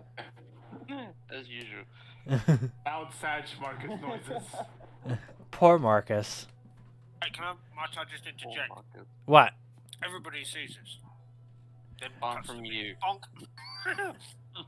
Everybody sees this apart from you, Smithy. Because your character doesn't sleep. Well, I guess that's not entirely true. You could sleep, but you don't have to. No, I just don't sleep. No, your character. Head of the goddamn sword. your character, in regards to a reborn, you don't have to sleep. No, my rest consists of lying there in a motionless state. But I believe you still can sleep. You don't have to sleep is the thing. That's what I'm saying. It literally just says that I just don't need to. So I'd have to force myself to sleep. Yeah, you would have to force yourself to sleep, but I don't want to. yeah, exactly. You don't have to, nor I guess you don't want to. But anyway, yeah. Suck it, Dreamweaver. Anyway, thank you, Jenlyn, for coming. I hope you're okay coming next week because you're going to be a continuation of the story. I can do better. All right. What did everybody think? Everyone have It fun? was fun. Yeah, I did. Yeah. It was fun. I can't believe that I fucked me over like that. And she would have Thank you spent very- time with you if you persuaded her correctly, but no, you had to roll a 1. Even if it was just a normal die, she would have been, not tonight, sweetie. Maybe next time. Aw. But you rolled a 1, so I had to make it hurt. Ouch. Yeah, and after you took her on a date and spent money to get her freaking muffins, it just gotta hurt. Yeah. Martin's gonna need some emotional counseling after this. I know. Yeah, that involves a fucking spoon and some Ben and Jerry's. Poor Marcus. Hopefully, I am trying to set things up with you with the Curl Girl, though. We'll see what happens with that, though. But if you guys have any tips, pointers, anything you want me to improve on? Actually, you still need to choose. The fact that, Wow, don't all of you I actually criticize do at need to once. choose I actually do need to choose my druidic circle, but I don't know what the fuck I'm doing with that. I would do that before next session. Clear? As good as it was. Alright. I just need to succeed my intelligence roll. Anyone else? I know it's gonna. well, I Duck it, kind of don't Dreamweaver. like the fact that I basically rebranded my character for this. I'm sorry. I know it was kind of short notice, but I didn't realize your character had a backstory. That's my fault, but I needed to try to fit you in as best I could into the current story while giving you an excuse to be there, since you're a temporary character anyway. With a group of that we have, I don't want to have any more permanent characters, but I'm okay with characters on the side. Do you want me to rewrite this or? I'll discuss it with you at a later time. And we can see if we can fit something with what you currently have into what we have now. All right. Again, I am sorry. It's how it worked out for right now. Lumax, are you putting my gloves in so I know what? I have to make the magic items, so you'll have to wait. I'll make that at some point. Other than that, anyone else criticisms? Fucking Dreamweaver. Too many. I've things. never met him. For the next session, are we actually gonna fight something? Because we've done like 4, and we've all been talking. You guys faced a Minotaur last week. You faced 2 Minotaurs last Didn't week. we? Oh yeah. I've been trying to. I've been trying to give you guys RP moments and fight moments. Obviously, I'm more of an RP person than a fight person, though. But The problem with the Minotaur, I wouldn't even consider that a fucking fight. That was more like a slaughter. Hey, you guys cleared one of the conditions. That's all. I don't know. I reckon we could have taken both of those Minotaurs on. Yeah, it's just that I didn't see the rolls on the screen. Oh yeah, I reckon we could have Hey. taken both of those Minotaurs on. Hey, I legitimately rolled all those. All right. Except for one, but that's fine. Yeah, the one against me. Oh no, the one against Ducky. Because I needed to make an example. You actually ended up getting hit.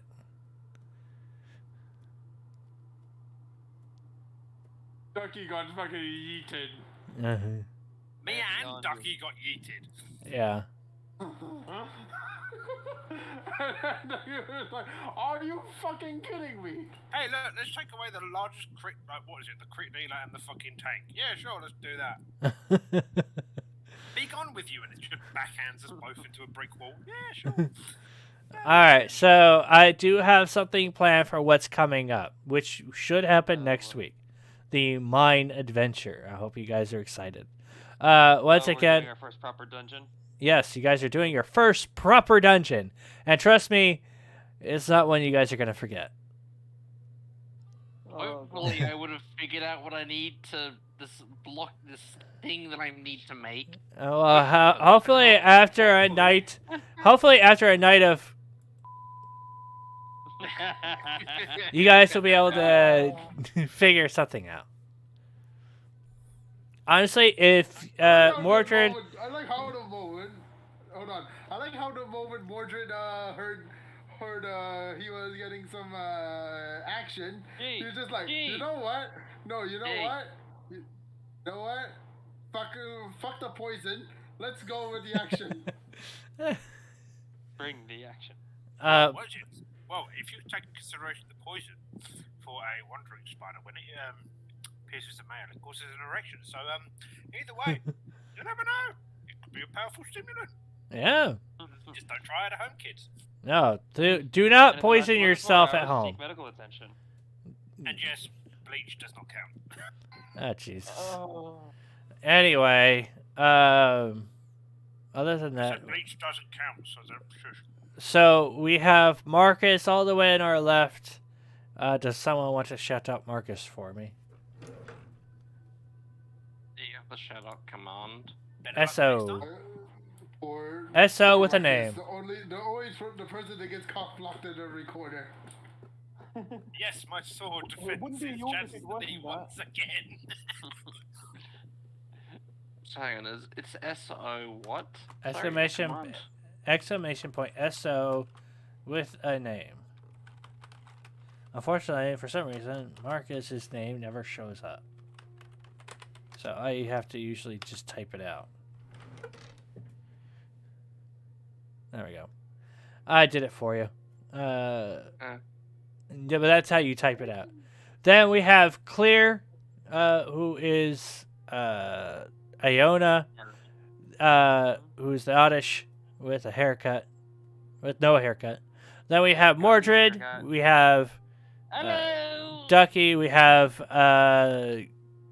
Vattenfod, who's Jamesy. We have Gorest, who is Maggot. We have Smithy, who is Balthazar. And we have Janlin, the newest one who's joining us for 1 or 2 sessions extra, is Valania. He's going to pony around. I suppose. No, I don't think I can do that like. Well, in any case, thank you to everyone who joined us today. It has been a wonderful game, and I hope to see you all next week. But I will be streaming all week, so I hope to see you all next week for next Sunday's D&D session, which we still had to come up with a name for.